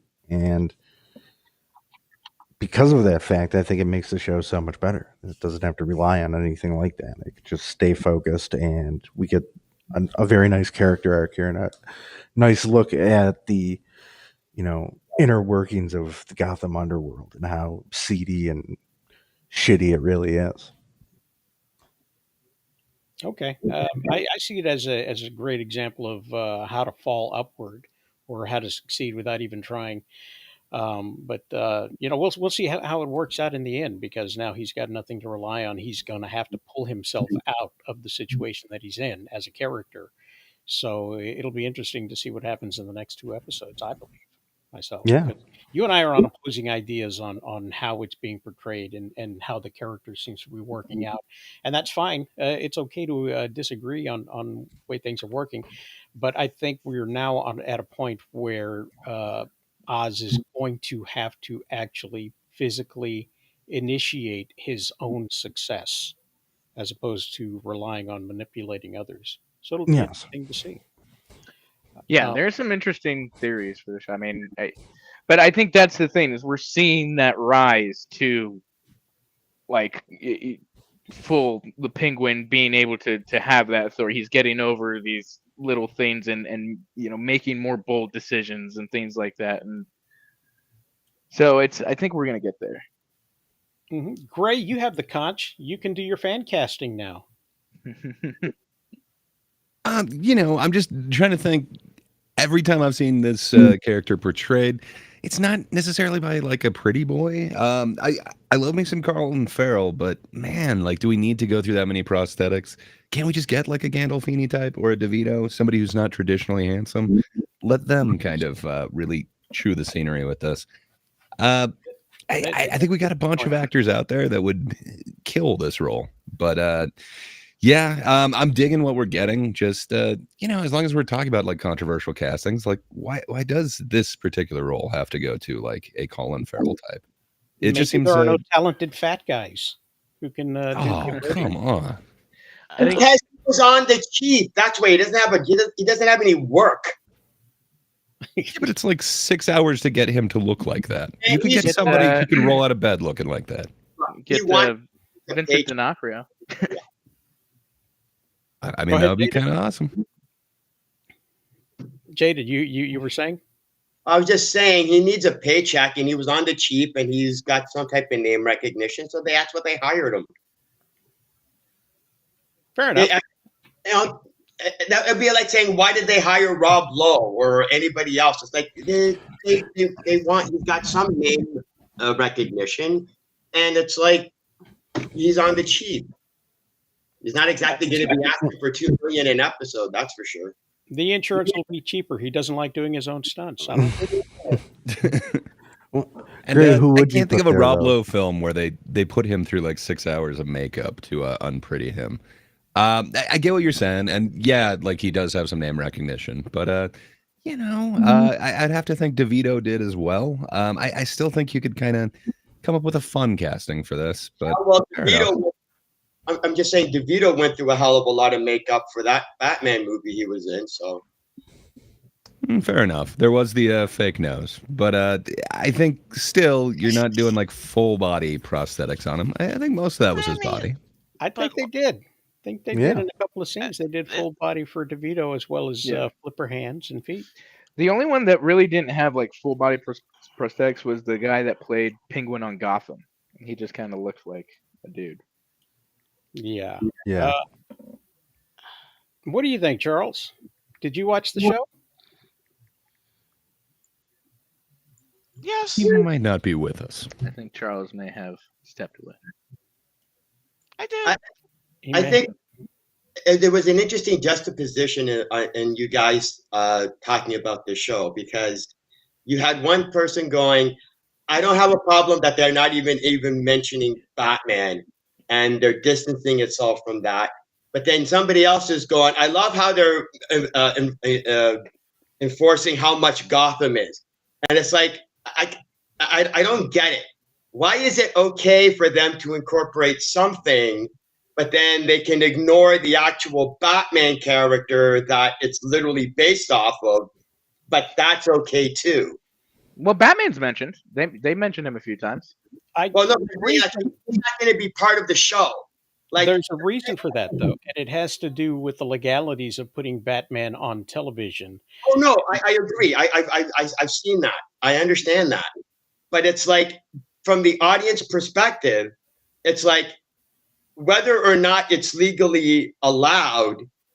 It's like, okay, they're not having Batman in this show. Batman is never good. There's never going to be a scene where Batman comes in and like tries to stop a criminal activity in this show ever.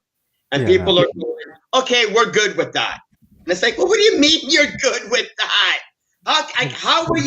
How are you going, that's okay and that's not a problem? Because the show isn't called The Batman and the Penguin, it's just called The Penguin. Just like a comic. We've got Nightwing comics, we've got Robin, we've got even Riddler villain comics too. I mean, it's set within the world of Gotham, but following a different character.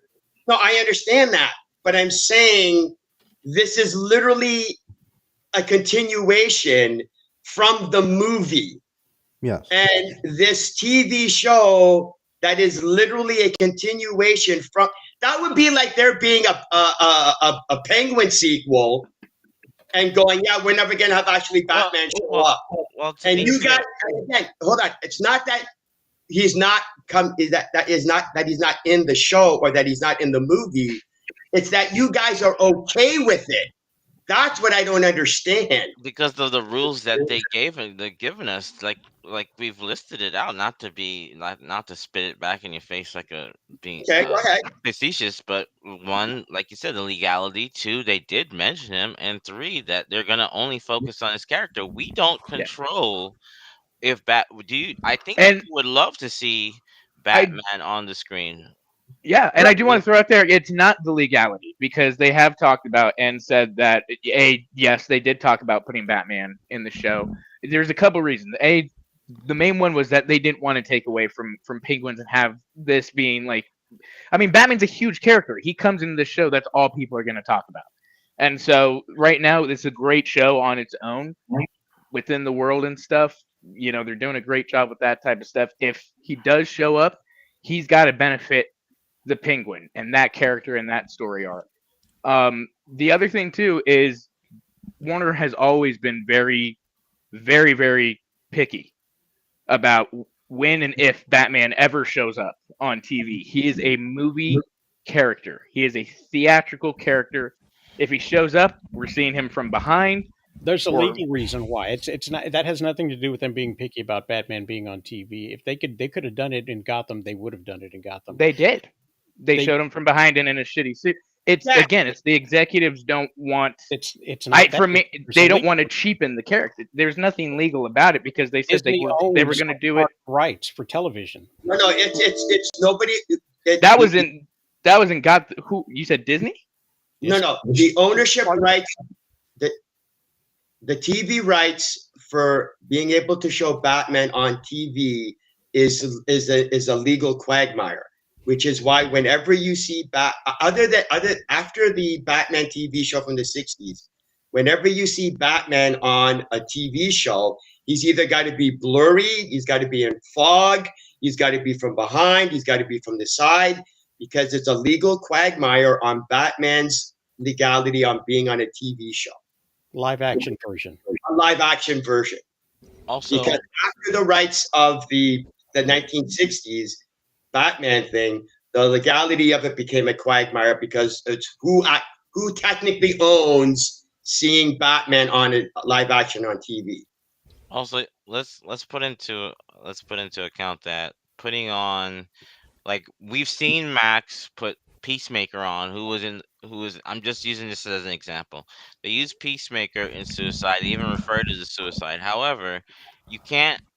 I don't think you could afford Colin Farrell and Pattinson at the same time unless you bring him for one episode, which they probably might show him on that one episode, maybe. So that's another thing that I think people have to put into account.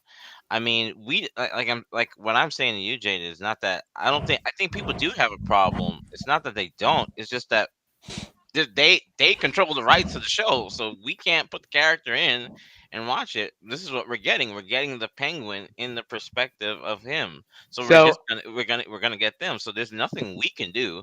I think Right. people do want to watch it. One second, Austin. I think people do want to see Penguin from see Batman in the show or get more mentions of him. But I Right. just but again, we can't control that. So what I mean, that's what I'm saying. Like, okay, because if that was the case, then the reaction should be, I like the show. I just wish there was more Batman.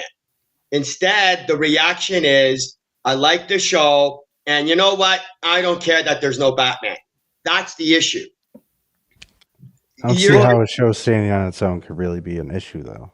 Yeah. I'm sorry? I don't see how the show being able to stand on its own without that character is an issue, though. That's why people don't care that he's not on the show, though, is because the show itself and the characters itself are written well enough to where you don't need him to be in there. They can mention him like they did in the first episode. They thought he was there. Yeah, you're right. And within the context of the show, he doesn't really have any business being there. He's working on getting the city back together. This is right after the events of the Batman. This is Penguin's perfect time to not be. He's not under the radar. Batman's got bigger issues. Right. So what you're saying is, let's say that you take this show, and instead of calling it the Penguin, you call it John, and the main character's name is not Oscob. The main character's name is Bob, and you'd be going, oh my God, this is still a great show. Hence, this show does not have to be called the Penguin. It does not have to reference a Batman supervillain. This show was so well done. It is the Penguin, though. Hold on. It doesn't have to be. If you called the main character John Smith, this show would not change anything. Yeah, but no, I get what you're saying, but this isn't the John Smith villain. Like, this is what's weird to me is that, okay, even I know that I would love to see Batman, but I have to be realistic with myself and say they're not going to put Batman in this show. So I gotta like the show for what it is and what they're producing. And like Austin said, you get a comic when they do a Taskmaster, right? Let's use him. He's not the most popular person, but they've done runs with Taskmaster, right? Like what are we talking about here? Like in a comic book, nobody's like, well, where is Captain America in the comic book to come and fight Taskmaster? Where is so and so to come in here? Right, especially if we know it's their story, it's Taskmaster's story. I'm not wondering where the heroes are. We're not wondering what for are we those, talking about here? Who can't keep up, and I'm not saying that there's people out there who can't keep up. How do we wind up on the Disney Channel? Huh? With Captain America and Taskmaster and all these characters. He used Taskmaster as the villain. I mean, but they've done it for Batman characters too. They've done it for Riddler. They've done it for Joker. Obviously, they've done Bane. it for, all these types. Yeah, that it's their story, whether it's an origin or this or that. That I get that. Hold on. I understand that, but what I'm saying is this show is literally a continuation from the movie. This doesn't have the same rules. This isn't just, hey, let's just do a random Penguin story that's literally its own thing.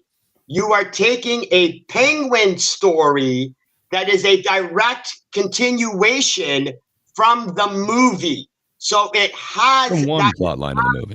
Link, which is... Let's look at it this way, though. I mean, if you were to look at it in the terms of D&D, this is a side quest. that has nothing to do with the main group of characters. So you have one character out of the group. Let's say Okay. the entire Batman movie franchise is the entire party, where you have Gordon, you have Batman, you have Officer Rodriguez or whoever that guy is, and all of these other characters. They have nothing to do with it, even though the Penguin was in with the group in that first movie, probably will be in the next movie as well. In this particular series, it's like his very own side quest. Okay, agreed. You would expect that because there's some criminality going on, you would see Commissioner Gordon and that other officer involved as well. We haven't seen no hide nor hair.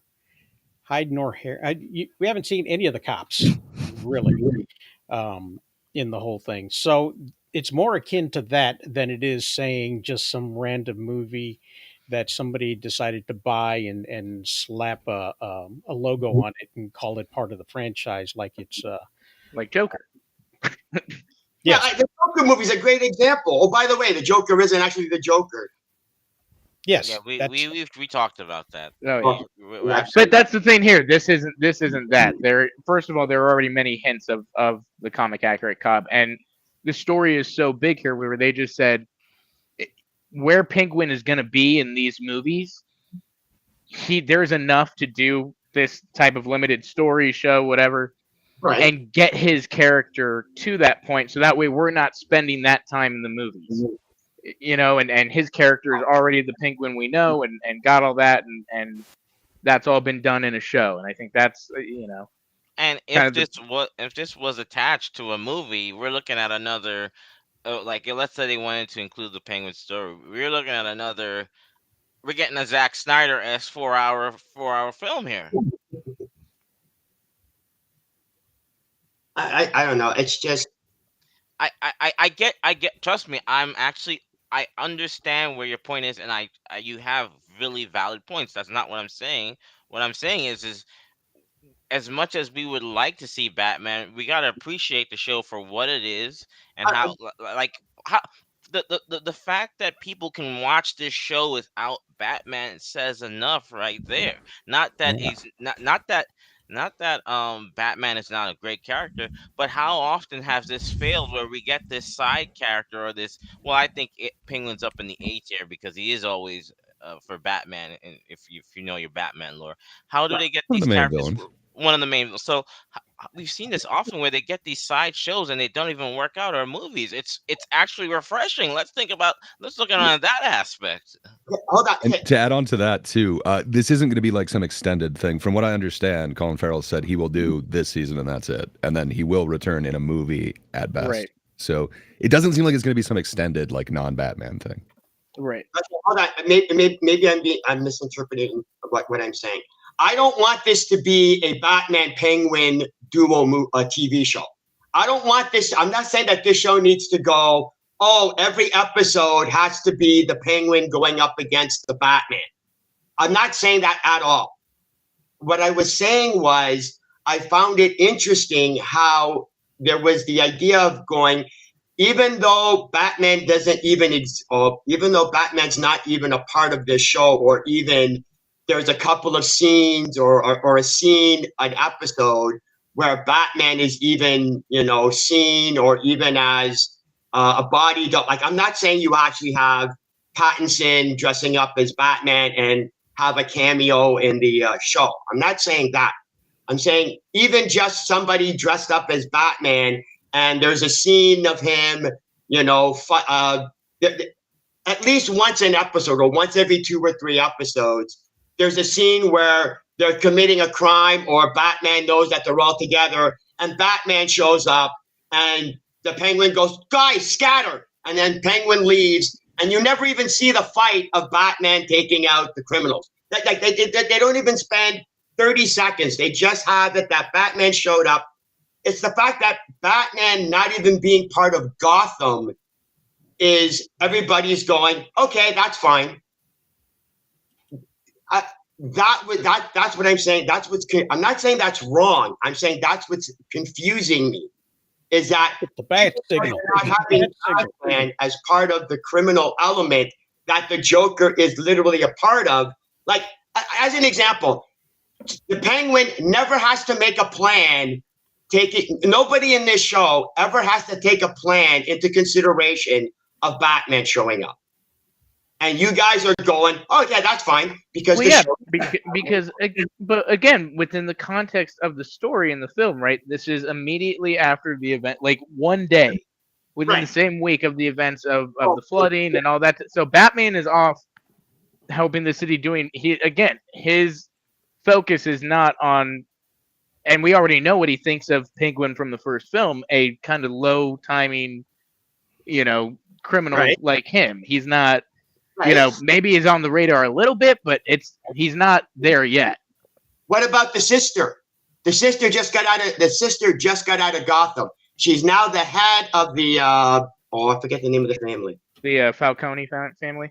Oh, in other words, the Falcone family now has the sister that just came out of Arkham.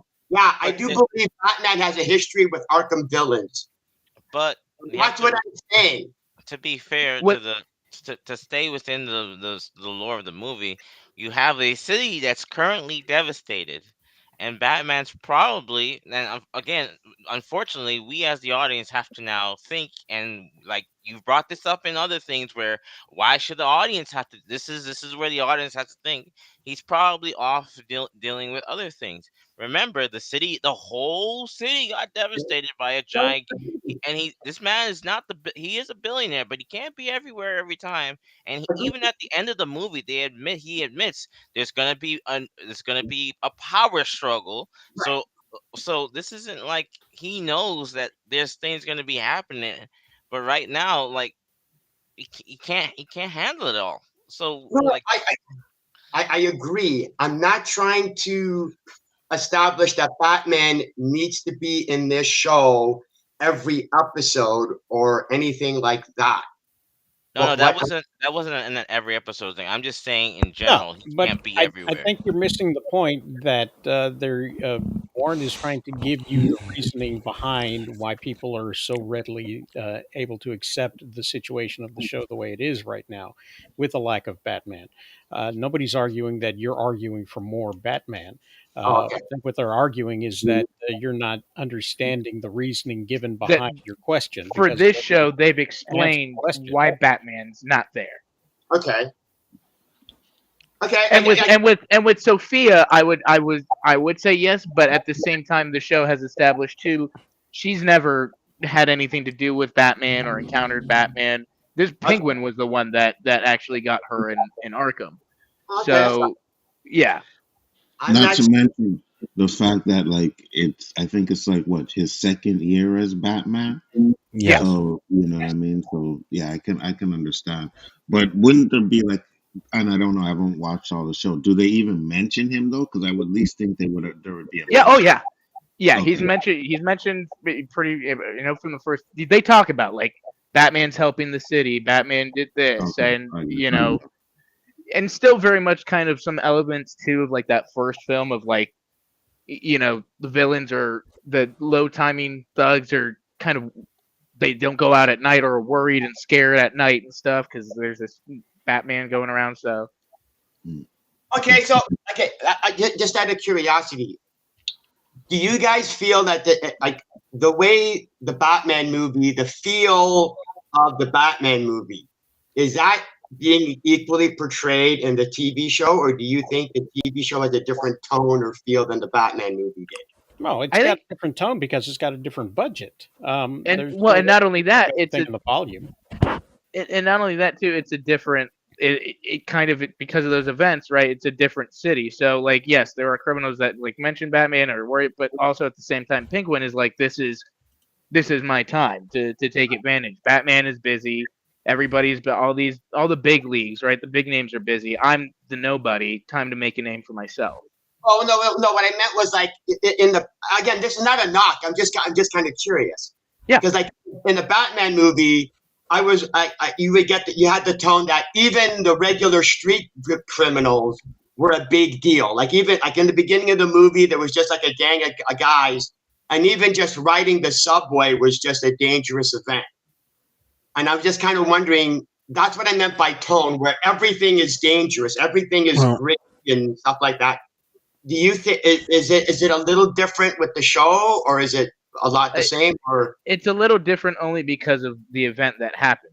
The criminals know Batman's busy and he's occupied, and so again, they're using this time period. Different in the sense that we're looking at the ones who make the streets dangerous. So it's not dangerous for them necessarily because they're the ones who inflict the pain. You're not going to see criminal on criminal activity unless they're really low level criminals like the Penguin was at the very beginning of the show. His car was being jacked because nobody respected him, and now his car is not being jacked. Charles, did you happen to see this movie? I mean, this TV show? I have not. Awesome. Perfect. Good segue. Good segue right there. Yeah. Would you hate it if you had watched it? You're better off not watching it, trust me. Don't listen to this fool. Yeah. You're better off watching Joker 2, believe me. Oh, no, you're not. My Lord, no! Don't listen to this fools, please. No, listen to Jaded. I actually one time I agree with him, unfortunately. But yes, I agree with him. Oh, no. We got another psychopath. Cocaine's so good today. I mean, I think every day it everybody smells else pretty is good. Anto agrees with me more than he cares to admit. That's the truth. I just like the smell of cocaine. Unfortunately, Jaded, you might be I know, right? I got that. It just happens to slide up my nose every now and again. Wow. I thought you were going to say that you like the smell of the Joker. So That's I good. went for cocaine. So yeah, how many episodes are left? Anybody know? Too many. Not nearly I don't know enough. if it's 8 or 9, or I have no idea how many episodes. I'm assuming it's 8 since everything's like that. So I'm assuming we're 8. halfway, but And and that was explained in a article. I need to find it. Why companies are now going with the 8-episode model. So if you can find that, send it to me, because I came up in a time where we get like long seasons for a show, and I guess for some shows I can understand why they wouldn't do it too long, drags out. You get all these filler episodes. So I think doing it at 8, it gives you less filler episodes, but I don't mind having longer seasons. Besides sitcoms, that still kind of do it. For the most part, TV's kind of evolved. That it's more expensive, and for the most part, it's higher quality. You're getting bigger names, bigger stars. Especially and again, this is not like cable. Cable, I think, still does longer season stuff, but as far as like streaming and those types of things, it's. I think that's your main reason is you're spending more money on the budgets. 1/4 of a season. 8 episodes is half of 16. 16 used to be half a season, or what a mid-season replacement would be. 32 would be a full season where you would break for winter and then come back in the spring to finish off the season. And that's the way TV shows used to be. And now they can spend as much money as they would on a regular season without producing as much TV show or paying it to the talent or the artists. There's a lot of grifting going on in the administrative part of it. Well, I think it depends on the show. Probably Marvel, but like something like this, or let's just take the non-comic book, like HBO Max, shows like. Well, Jade will tell you that the Penguin didn't put it on the screen. So some people out there who didn't see it. Charles, what do you know about TV show production? Little. Where are you going with that? Well, just breaking down why we get 8 instead of the 32 that we used to get, and why everybody's just so happy to have 8 episodes of a TV show every 2 years, as opposed to getting something every almost 3/4 of a year. Like, I mean, seasons used to be almost annually. More often than not, it has to do with money. They were doing 24 episodes on network television because the commercials were paying for all that stuff. Now that they're on their own networks, they scale it back because they've got to flip the bill for all that. Hey, we get commercials on some of those networks now, though. Yeah, with the ads. So if you think they're going to start making more episodes because they're putting they're putting commercials Pretty on. nice. They're a I little want greedy. some more characterization. Those filler ones, they really fleshed out the character.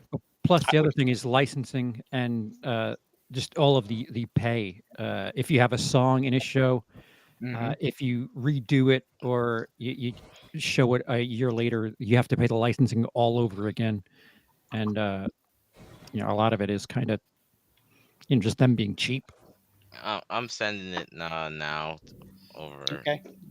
I will say the show Jaded, that does a pretty good job. Oh, good. I just want to say something, Jaded. I appreciate you being here. Oh, no And, problem. thanks for coming on. You got anything coming up on your channel? Yeah, apparently people want me to review Joker 2, and why? I'm gonna trash all of you who loved Joker 1, so I'm gonna piss off everybody. The movie did that. What? The movie did that. Did what? Trashed all the people that like Joker 1. I sent it to you, Anzo. So No, a lot of people On like Twitter? Yeah. the first Joker movie. Cool. So I'm gonna.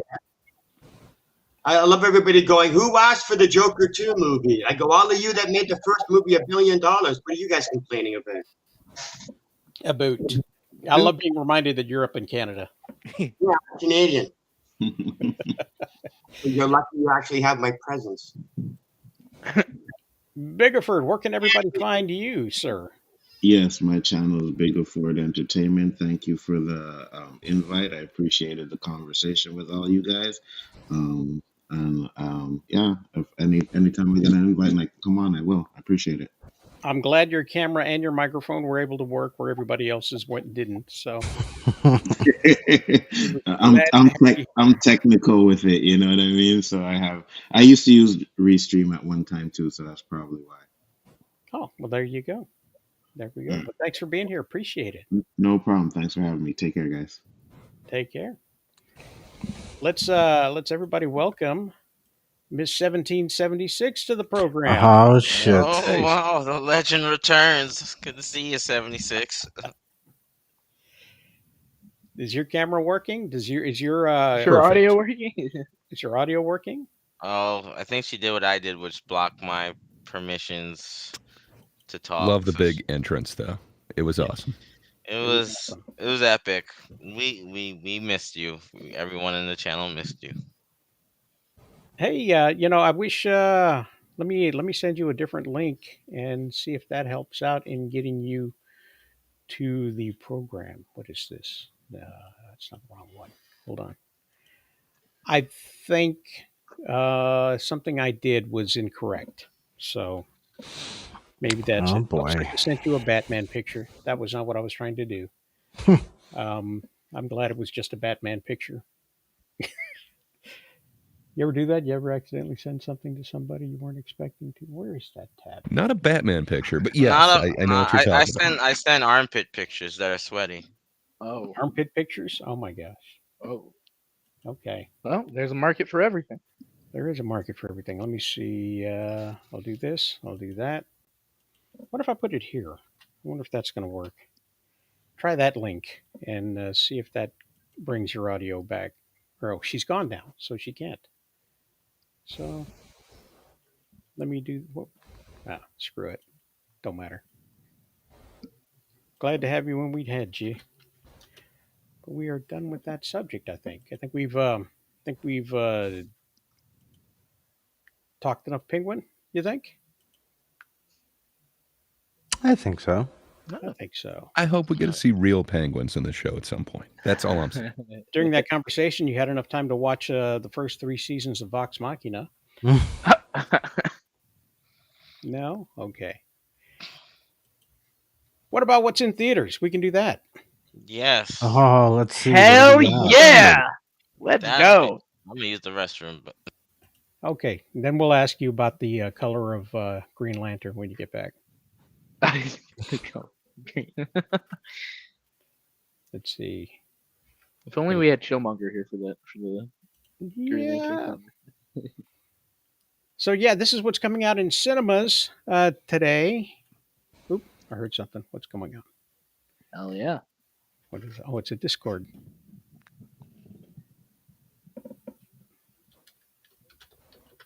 Link.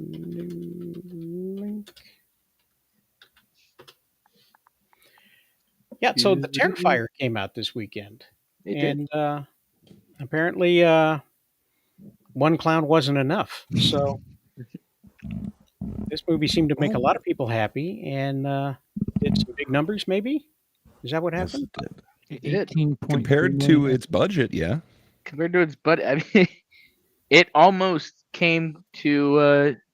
Didn't Joker domestically do 20 million opening weekend? No, 37. Okay, never mind. It didn't come close, but You may still have. pretty good. So yeah, Terrifier's out. I think some people will recommend it. Oh, yeah. especially if you're not a fan of the Learning Tree, Chris Jericho, you'll enjoy this film a whole lot. It's a special surprise for you. Art the Clown is set to unleash chaos on the unsuspecting residents of Miles County as they peacefully drift off to sleep on Christmas Eve. So it's a Christmas movie. It It is. is. Look at that. And it is now one of my favorite Christmas movies. Yeah.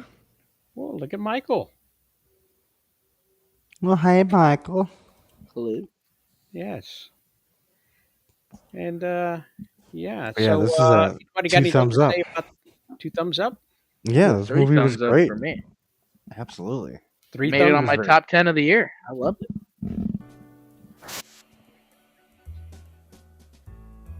Deserve.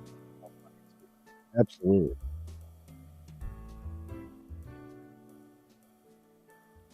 I fold. Movie. Also, a movie that I wouldn't believe would be easy to market. Legos? The Lego biopic of Pharrell Williams. Yeah, I didn't By- quite understand that was a biopic of Pharrell. I just thought it was a musical Legos movie. I was like, yeah, that'll do great. I was wrong. Piece by Piece is a unique cinematic experience that invites audiences on a vibrant journey through the life of cultural icon Pharrell Williams. Told through the lens of Lego animation, turn up the volume on your imagination and witness the evolution of one of music's most innovative minds. I think not. It's actually doing better than Saturday Night. Is it really? Yeah, which kind Wow. of makes sense. I mean, finally you get to see what synesthesia looks like through Legos. Yeah, true. You can Lego taste and smell the colors. Good times of music. So, good. Surprised good that it's times. doing better than Saturday Night, though. That's kind of crazy. I mean, it's the Lego people. And Saturday Night's, so I don't know if you've seen it. It's a I have not weird yet. kind of niche thing. You kind of have to know everyone involved. And then it's just All a whole right. bunch of like impersonations of these people. Okay. It's interesting. I just think it would be way more niche where, the kids kind of know Pharrell. Sure. Happy. That's in like every kid's movie now. Yeah, you're right. That makes sense. Fair point. In every Lego movie, so it makes sense. But it does seem like the kind of movie you would see in an art museum as part of an exhibit, That's what it seems like to me, like the life and times of Pharrell Williams, who's still alive. Yeah. Well, that's the thing with biopics now. Producers must be involved somehow.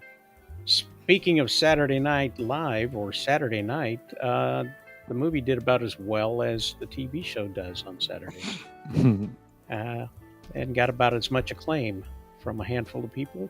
And, Currently in we're into the 7th place. Ooh. 7th. Ouch. So this depicts it depicts the first 90 minutes or the last 90 minutes, depending on how you look at it, right before the premiere episode of Saturday Night Live. And it's about the people that put it together and those that wish them ill. So It's also a real-time movie, so it's supposed to. It takes place in those 90 minutes, but is it a one-shot? No, but they're Oh. kind of acting as if it is. It's weird to kind of be like, yes, SNL, but kind of 24 at the same time. It's weird. I guess I'm not a fan of the real-time thing. If you think Chevy Chase is a dick, you're really going to think that during this. Oh, well, that makes sense. I'd see that type of stuff does interest me. Like that's probably the only reason I want to watch it. But it sounds disappointing. It's very faux. I love that. Yeah. It's the most so Bob thing to say. Someone's being a dick. I think I'll watch it. Yeah. Well, because I've always heard those stories about Chevy Chase, and I like that kind of like stuff. And I'd love to see like John Belushi stealing cocaine and just getting high throughout the whole. You know what I mean? Like they made that real shitty movie about John Belushi back in the day. I'm gonna fuck up the name of it, but it had Michael Commish. Chiklis in it. Yeah, the commish. The commish was in it, yeah, and The Blues Brothers. I was hoping, I was kind of thinking maybe this would kind of be like in that vein, but it doesn't sound like it. So, No. Well, speaking of the Blues Brothers, here's a couple of brothers that are blue. I don't think they've made too much noise this weekend. Apparently, it's the remake of Twins, starring Arnold Schwarzenegger and Danny DeVito. This tells the story of a reformed criminal, Josh Brolin, whose attempt at going straight is derailed when he reunites with his sanity testing twin brother, Dinklage, the only working dwarf in Hollywood, on a road trip for the score of a lifetime, dodging bullets, the law, and overbearing mother along the way. I'm They back. must heal their severed family bond before they end up killing each other. That is not listed in the top 27. Oh, that's a shame. So look for it next week to be released on DVD. Speaking of which, We Live in God. Time is also out this weekend. It's on 5 screens. This is the Yeah, is this it's the a Tom limited- Hanks movie? Limited release. No. This is not. I want to see. Me and Bradley are going to go see this one probably next week. Talk about a oneer. Isn't the Tom Hanks movie like kind of named the same thing? No, it's called Here. So Oh, whatever. So Almut and Tobias are brought together in a surprise encounter that changes their lives. By the way, I'm available for booking and voiceovers. Through snapshots of their life together, falling for each other, building a home, becoming a family. Oh boy, that's the description's putting me to sleep. It's Isn't it kind though? of like Closer, the the premise. synopsis is not, but the trailers look good. right? She hits him think with a I'd- car, and then they And- fall for each other. I think I'd And- rather watch the Tom Hanks movie. Better description than what I was reading. Garfield is a great actor. Pugh is a great actor. So I look forward to it. Even if That it's is just a good much better performances. synopsis. She hit him with a car. Yeah, she hit him with the car. They fall in love. work. Yeah, it's So, the strongest per theater average this weekend. Why this movie isn't doing better is beyond me. This should be the #1 movie in America It's right now. making $45,000 per screen. Isn't Which so, is- I mean, that's much better than Joker. Isn't that limit? And this is limited, right? That's on I don't 5 think- screens. Yeah.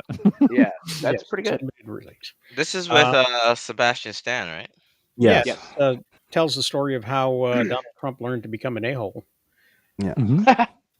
as the apprentice of a snarky a-hole. lawyer. Yes. And this looked interesting. This looked like a sleazy. Oh, that John Belushi movie, by the way, that was called Wired from like '89. That's what that movie was. And that is probably more in the same vein of that than that Saturday Night movie is. But yeah, it should be the #1 movie in America. Everybody go see it. Go to the 5 screens that it's showing. Find it. Go see it. The Apprentice is 10th this weekend. 10th, yeah, Nice. come on. And congratulations to Yes. Trump wannabe Stan. Haha, he's a Stan for Trump. He's been in a lot of movies lately, right? Yeah, between that and The Different Man, people are talking about his performances. Yeah, Good. I think we found our next Black Panther. No. Isn't he like the White Panther or something? Didn't they actually give him a name? The White Wolf, but no. White Wolf. Sorry, thank you. You're welcome. Yes. Tarzan. 10 Lives is out. It's a cartoon about a fat cat. Hopefully, this one will make it field. All right. I wonder his feelings about Mondays. Yeah, maybe this one hates Tuesdays instead. I did not find it, but my son went to go see it. It's at least I don't know. My Hero Academia has a film out, Oh. Nice. likely in limited release, and so that's out there. Currently in 8th. It's better. It's doing better than Trump. Look at that. Indeed. It's God polling damn really it. well. Anime's polling really well these days. It's the greatest anime ever. Kids love it. It's good with the kids. Kids are all about it. The jits are all about it. 10 lives. That's what we got there in theaters, huh? Well, everybody go see Terrifier. Terrifier seems to be the one. So Yeah, It give kind of your seems money like to everyone that. is right now. Good, as they very well damn well should be. I don't know what's coming up on DVD, so we're gonna skip that. Woo. I can't imagine much would be coming up on DVD. Warren, nobody saw The Legend of Vox Machina, so we can't talk about it. Yeah, fuck you, Warren. Warren, what's your take? What's your shade? Yeah. You gonna throw shade at the Green Lantern for not having any? Warren? Or does he have enough? No. He must be out. Must be out. Going to the bathroom. And sorry, Michael, we couldn't keep 76 here. Yeah, she doesn't know what she's doing. She's a woman. Typical. This whole thing is new for people, so Yeah. Clicking buttons is so new. It's crazy. Yep. That was playing when she was trying to.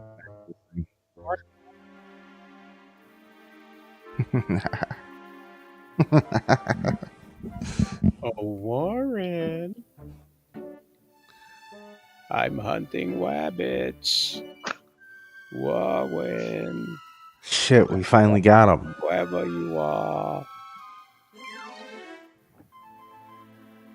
I've got you now, you little wabbit, Warren. All right, enough of that. Sorry. That's a pretty awesome FUD, though. I got to commend you on that. Come on, hire this man as your next FUD. Yeah, but didn't you hear my cold reads? They're horrible. Well, you'll have time to rehearse. There's a rumor Yes. going around that AEW, that Warner Brothers has a less than 10% stake in AEW. So, Huh. and I think that's probably just the salary they paid for it. Warren, you back yet? Yeah, I'm Yeah. back. Oh, hey. There he is. I was telling you that nobody saw Legend of Vox Machina, so we can't talk about it this week. Okay, that's fine. And we wanted to know where you sat on the Green Lantern thing. Casting? Yeah. Yeah. Yeah, I saw. I thought. I mean, it's a. I know. Bob wants me to say it. It's a black guy playing the Green Lantern, so they got the casting right. I don't understand. Did they want him to be like looking like Idris Elba, that darker skin? I mean, or like See, that's what surprisingly enough, Warren, that's what I said too. I thought the casting was actually perfect. I thought the dude, he looks the part and he sounds the part. I don't get what the problem is. Yeah, like even when you watch the animated series, he looks like the Yeah. guy that he looks like him. So what? Like these are the color approaching woke morons that Yes. exist now in our world. So That's yes, what I'm saying. Like, I can't even get behind any of these arguments they're making. So when that's the problem, if I can't get behind it, then you know it's just bullshit. So it's not real racism. These people are just making up. They're just getting clicks and views. Like, it's a dumb argument to make that the guy is not the correct shade, and like they were talking earlier, and I know whitewashing is a thing for sure, and this stuff has happened plenty of times, but like you guys have said, in the last 10 years, this has not been an issue at all, I don't think. And I think the casting so far for both roles I think is perfect. For an older Hal Jordan, I think they nailed it, and I think for now Jon Stewart here, we're ready to rock and roll. People just need to enjoy and be happy. but they're not. Rocking good news. No. But yeah, I'm okay with it, Roselle. Did you happen to see the pay-per-view last night where they murdered that guy? No. No, you didn't see it. No. Oh, There was an attempted murder at the end of the show. yes. As is the norm these days, like apparently. Yeah, that's apparently what AEW is doing now. They're just killing people at the end of the shows. That's how they sign off their pay-per-views every month. All right, somebody grab the black bag. We're about to kill somebody. So let me do this real quick. Edit, copy, edit, paste, save. Okay, so this past weekend, this past Friday. Nope. Hang on a second.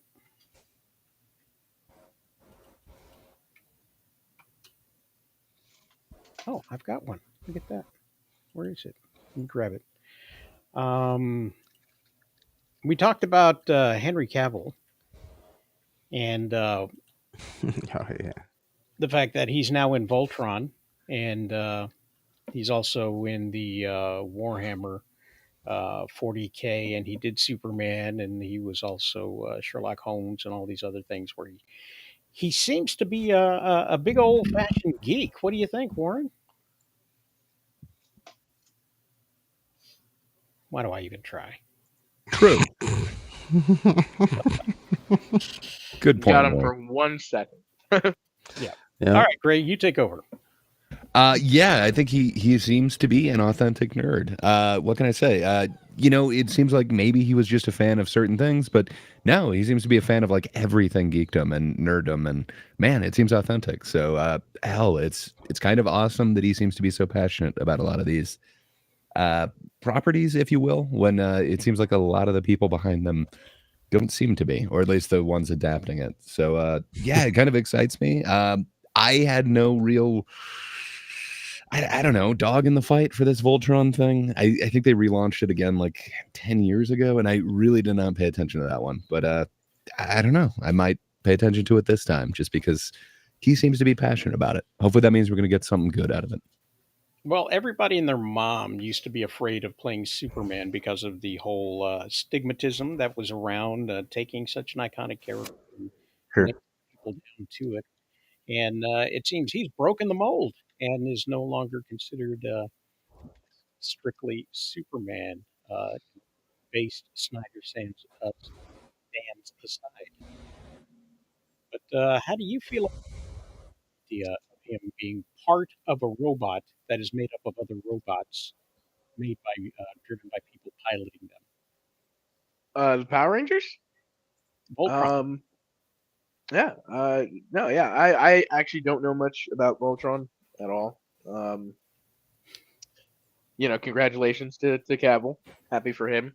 Another franchise that may or may not take off, but I hope for the best for him. Yeah, I don't know too much. I'll watch it. It's Cavill, so I'll watch it. I mean, he has to make money, right? So yeah. There you are. We were wondering what happened to you. Warren? I think I'm not used to this thing, man. I think the casting is fine. Hey, we got comedic relief here. That's great. Yeah, that's true. I think the casting's fine. The man needs to make money. He hasn't really done anything since Witcher, right? If I'm correct. And no, I mean he had another movie recently, that's supposed to be war based. I forgot. Yeah, the something gentleman of something or whatever. That's the one. Yeah, something like that. But that's how memorable that movie was. So I think the Ministry of Ungentlemanly Warfare. Yeah, there you go. There we go. So yeah, he needs work. He wants to be relevant. He wants to show that he's more than Superman, more than Witcher. So by all means, let's see how he does. Charles, do you think he should be in a skin-tight suit that's inside of a robot that joins up with another robot? If I know Charles, he demands it. All right. Let's continue to roll the wheel on the roulette wheel, if you will. Well, yeah, I'm here. I think this is great. Good for him. Good for Henry. I like seeing him do all this geek stuff, and it is awesome that he brings like credibility to this stuff that you wouldn't probably normally see, probably wouldn't get made like maybe that Warhammer 40,000 and something like this. So good on him, and I'm excited to see what other like geek shit he could do after this. Then some more stuff that's maybe a little bit more obscure that we haven't heard of or haven't seen that he's a fan of. That would be great as well. So I'm all for stuff like this. Good for him. It's interesting because I think he's getting the Snyder treatment only with Amazon Prime, because the Warhammer 40K is an Amazon Prime / MGM thing. And Yes. so is this Voltron. It is a Amazon Prime And MGM that's thing. I then even more power to him then, because now you can get yourself some hopefully guaranteed money, some steady work like that, and you can do what seems to be like passion type projects for him. So even more the better. I expect him to show up in a brand new Sailor Moon adaptation where he's playing the Top Hat dude. I mean, but Tuxedo that is kind of Mask? like a but I mean that is kind of like a dream though if you are an actor, right? Like if you It is my dream for him to play Tuxedo Common. It would be great. All right, we'll see exactly. But I mean, from his point of view, he gets to do the projects he's obviously wants to do. He's like being able to pick and choose and probably produce and other things, other more hands-on things with these projects. So good on him, and good on, I think there needs to be more actors doing stuff like that, to be honest, because he's fighting for projects. He wants the authenticity, and he, wants it to be as faithful as to these source material as possible. So good on Yes. him for doing stuff like that. I mean, I can't wait for him to bring the authenticity of animal-based robots connecting to become a sword-wielding robot. yeah, you'll probably never see it done better. With the realism and gravitas of, Yeah, say, the Lord of the Rings. exactly. Like they should dump. I hope they dump $1 billion into this as well. That would be awesome, because they've got some giant robots actually in Japan. Yeah. They don't do much, but they have No, them. but yes, they have like real life Gundams and shit. They're crazy over there. One of these days, they will have them that can do all sorts of nut shit. We're gonna have to watch out for that. Yeah. Elon Musk debuted his robot army this past weekend, which was That's right, the iRobot army. That's even more crazy. Anybody else see that? The robot army? I'm excited for it. No. I just briefly saw a picture, but Man, are there I like don't usually watch videos? like there are. There's demos of them Oh, doing stuff. nice. It's kind of You know, it is it's pretty insane to see what the what the they are future holds. Teslas, so they won't go for too long, and they won't always stick the landing. So there's that. Speaking of that, I'm pretty sure right now as we were speaking, he just stuck some sort of landing with some rocket that he was just launching today. Either came back or he launched it up and did some crazy shit. They're all there. He's doing all sorts of madness over there. He's like a real true mad scientist. He's like the Lex Luthor of like the Silver Age of comics. They're just doing all sorts of You know what? crazy I shit. had that before, because you've got all of these millionaires who are actually trying to go to space. There's at least 3 of them now that got space projects out there.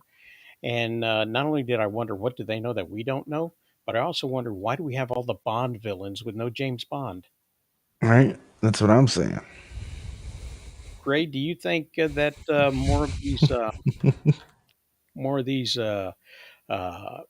billionaires should take on the mantle of Batman, since they have the money to do it?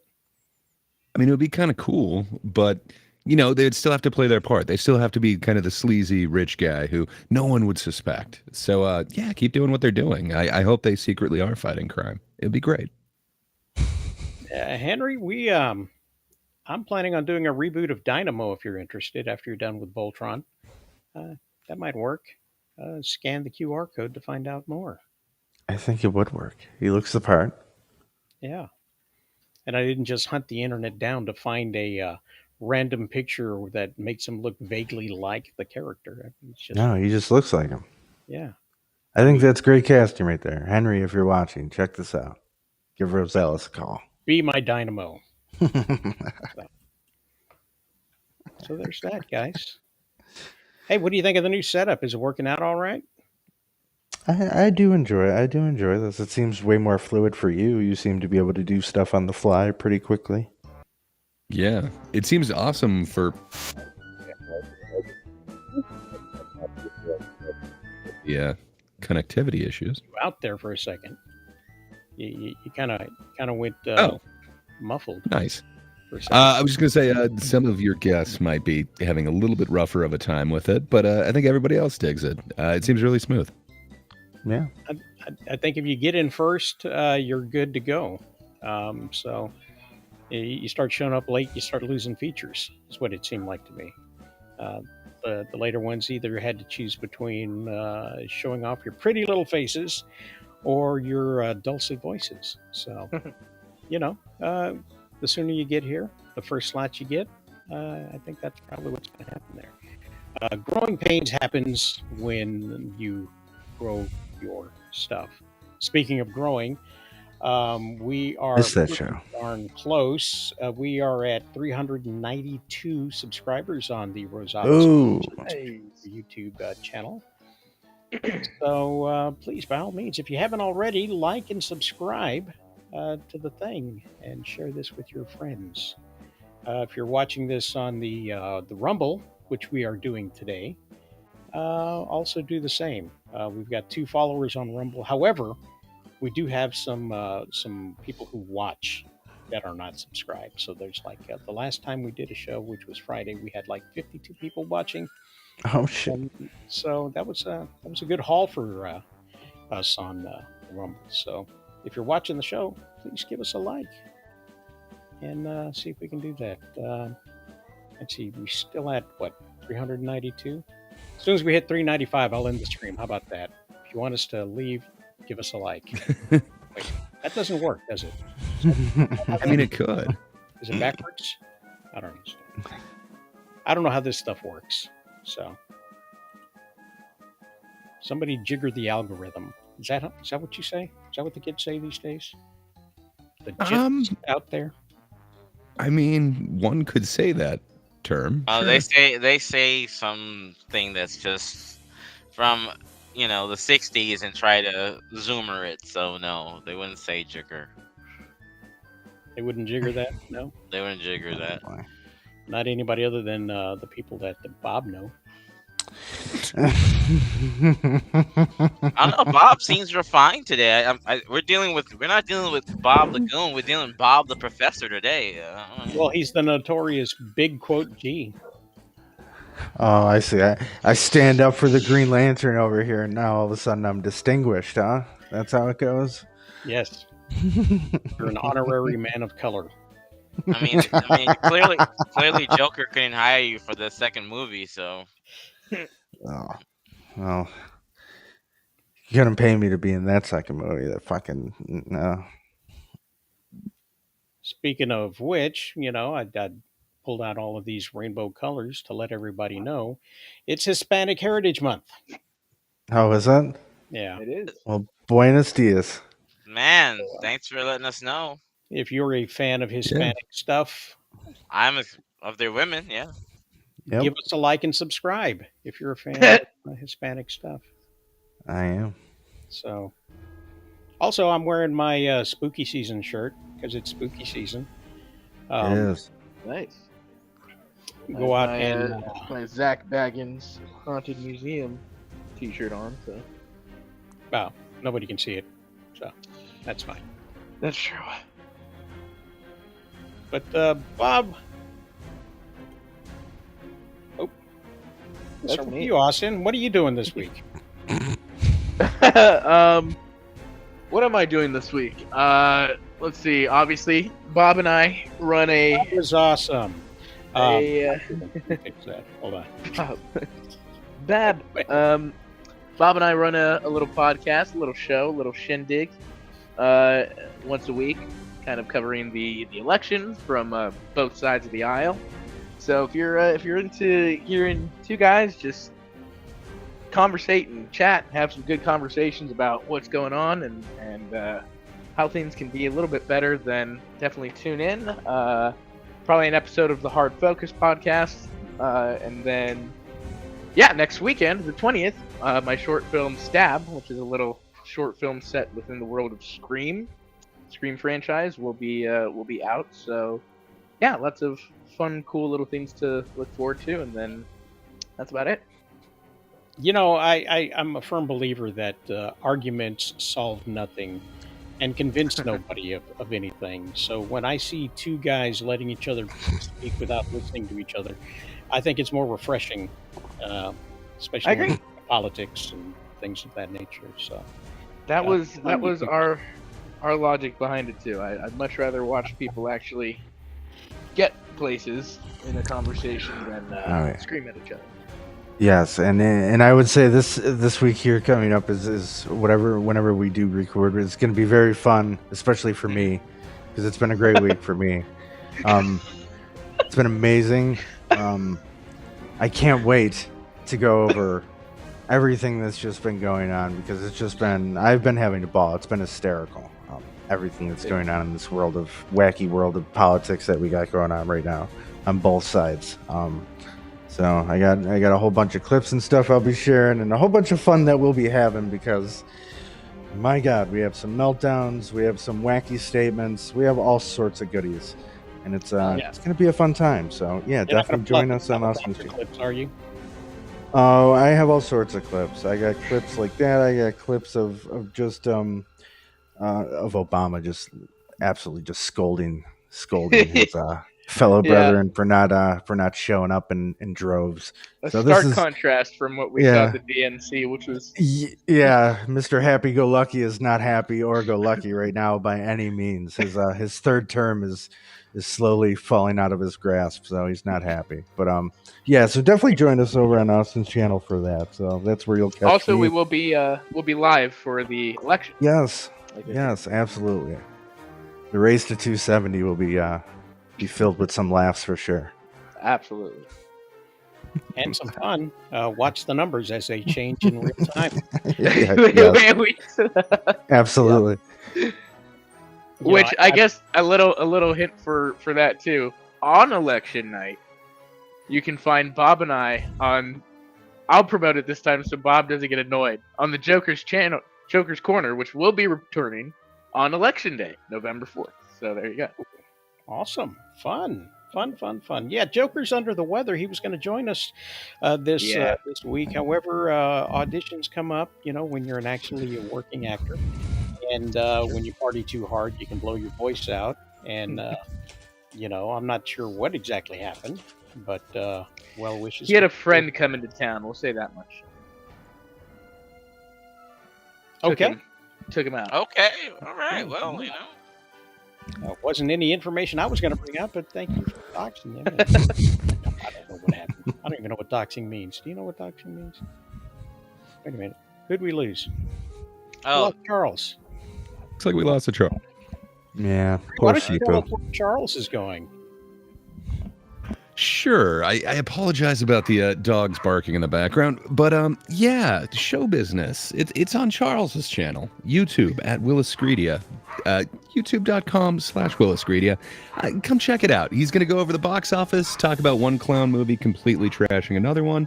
If you want to know a little bit more about that and some movie news, go join us on Charles's channel a little bit later tonight. I think it's like 9 p.m. Eastern or something. So, come by, enjoy. It should be really fun.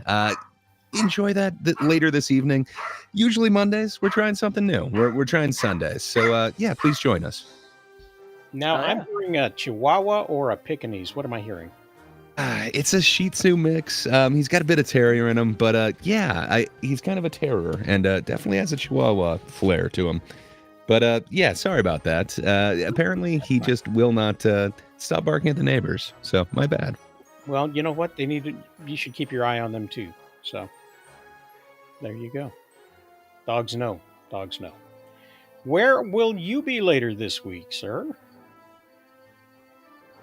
With the dogs. Me? Yes.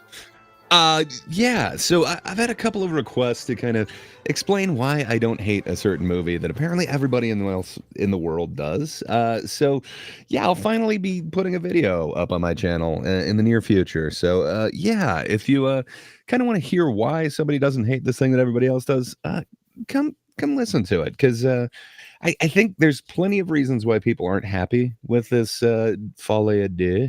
But I think it's getting a lot of criticism that it doesn't necessarily deserve. So, if you want to, come by my channel and check that out. However, make sure to stop by Charles' channel tonight for show business. It's going to be a much more jovial and fun time than my video, I'm sure. But that's about all I got going on my channel. Will you be joining the Thinkers this week? I believe so. We've had some scheduling issues, but yes, I do believe Thinkers is no longer going after dark. I think we're back to the original time. So yeah, we should have a movie think this Thursday on That Darn Kiddos channel. So if you want to hear some people talk about artsy films and what exactly that means, go by That Darn Kiddos channel this Thursday morning for the Thinkers. It should be a fun time. And, if you haven't gotten enough of Charles and you want to hear him really in his element talking about movies, come by That Darn Kiddos channel this Thursday for the Thinkers. Yeah. There we go. Warren, what have you got going on? What I got going on, just a lot of work projects for that company that has a mouse. I got continuing my workout progress, trying to get my weight down a little bit more, and saving up money for the holidays. Gotta get presents for people. So you keep alluding to the mouse company. Do you really want to let people know you work at Chuck E. Cheese? Yes. Okay. Tom and Jerry Incorporated. That's where I work. Tom and Jerry Incorporated. That's right. Yeah. Bob. Yeah. What you gonna do this week besides talk trash about the DNC? That's about all I'm gonna be doing is talk trash. Well, I mean tomorrow hopefully my watch the Bills hopefully not lose, but other than that, I'm just gonna be talking trash and on Twitter talking shit and just having some good old fun this week because it is such a good week, and I think next week's gonna be even better. So we'll see what happens. It's a good week for fun. It's a good week. It is. For fun. Yes. All kinds of sports out there. I know baseball.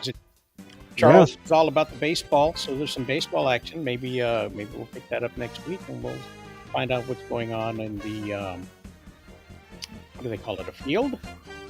Listen, I'm just happy that the Yankees and the Mets we can potentially have a Subway Series. Yes, a World Series. Absolutely, I agree. As a World Series. So I want both teams to win. That's how a lot of people feel. That's awesome. I hope there's no hurricane headed your way, so that you guys can have this. No, I'm a little too up north for that. So no hurricanes my way. I got a better chance of 5 feet of snow being dumped on my head before I get a hurricane up here. Well, the funny thing is, Rosales, about hurricanes is that if it hits a city like us, it would ruin the train system because that's what Sandy did. yeah, that's what I was saying. The last time a big storm went through there, Al Gore made $1 billion in book sales, movie sales. Oh, sure. Things of that nature. Inconvenient truth is that none of the predictions made in the movie have come true. Not yet. There's still time. Yeah, not yet. Not in the time frame they put out. So I love it. Because they put dates down. They always do that. Anytime somebody makes out a prediction, you'll want to know. You'll be interested. Well, yeah, you have to. You can't make a vague one because it's always 10 years away. We are 10 years away from the polar caps melting. We are 10 years away from all the coast disappearing. We are 10 years away from all the birds dying. We are 10 years away from, and this was said back in the 70s. 10 years is a good time. A lot of people die in that time. Like 5 years. It was 5 years in the late 70s, early 80s when we were 10 years away from a new ice age, which was interesting. That came out of nowhere and went nowhere. So that was fun. Leonard Nimoy did a whole thing on it. So it was awesome. But all I can tell you is this: every winter, everybody up here prays for global warming. So hot summer. as we do get buried under a fucking ice age over here. Global warming is the cause of hot summers. It is also the cause of cold winters. Well, I don't know. If it was like how it is today right now here, which is not too bad, it's like 50 something, that's okay. I could deal with that. But man, it's bullshit up here. I wouldn't recommend this to anybody. What's global warming like in your part of the world? Let us know in the comments below, and we'll have a laugh, I guess. I think we're done, guys. I think we're done. So, we are done, sir. We are done. We've covered all our topics. Next week, we did. Anything else? Next week, I will start sending back topics again. Okay. Ah. Yeah. Oh, yeah. And, I did post the article about, it was last year, about Screen Rant Day, why TV show seasons are much shorter. Oh, yeah. Thanks for posting that. So, and, maybe, yeah. I'm sorry, go ahead, please. No, that was all. And we'll be back next week. Maybe we'll talk about Vox Machina. Maybe we won't. Maybe we'll just bring it up and ignore it one more time. How about we'll remind everyone in the chat to watch it. I'll remind everyone. We are 6 episodes in. They visited the 7 levels of hell, and they've come out on the other side, and now they've got to fight a army of dragons. So a lot of stuff happening in this D&D game turned animation. So let's see how our stalwart friends handle the situation. In the meantime, I will give you 30 seconds of promo time. Ooh.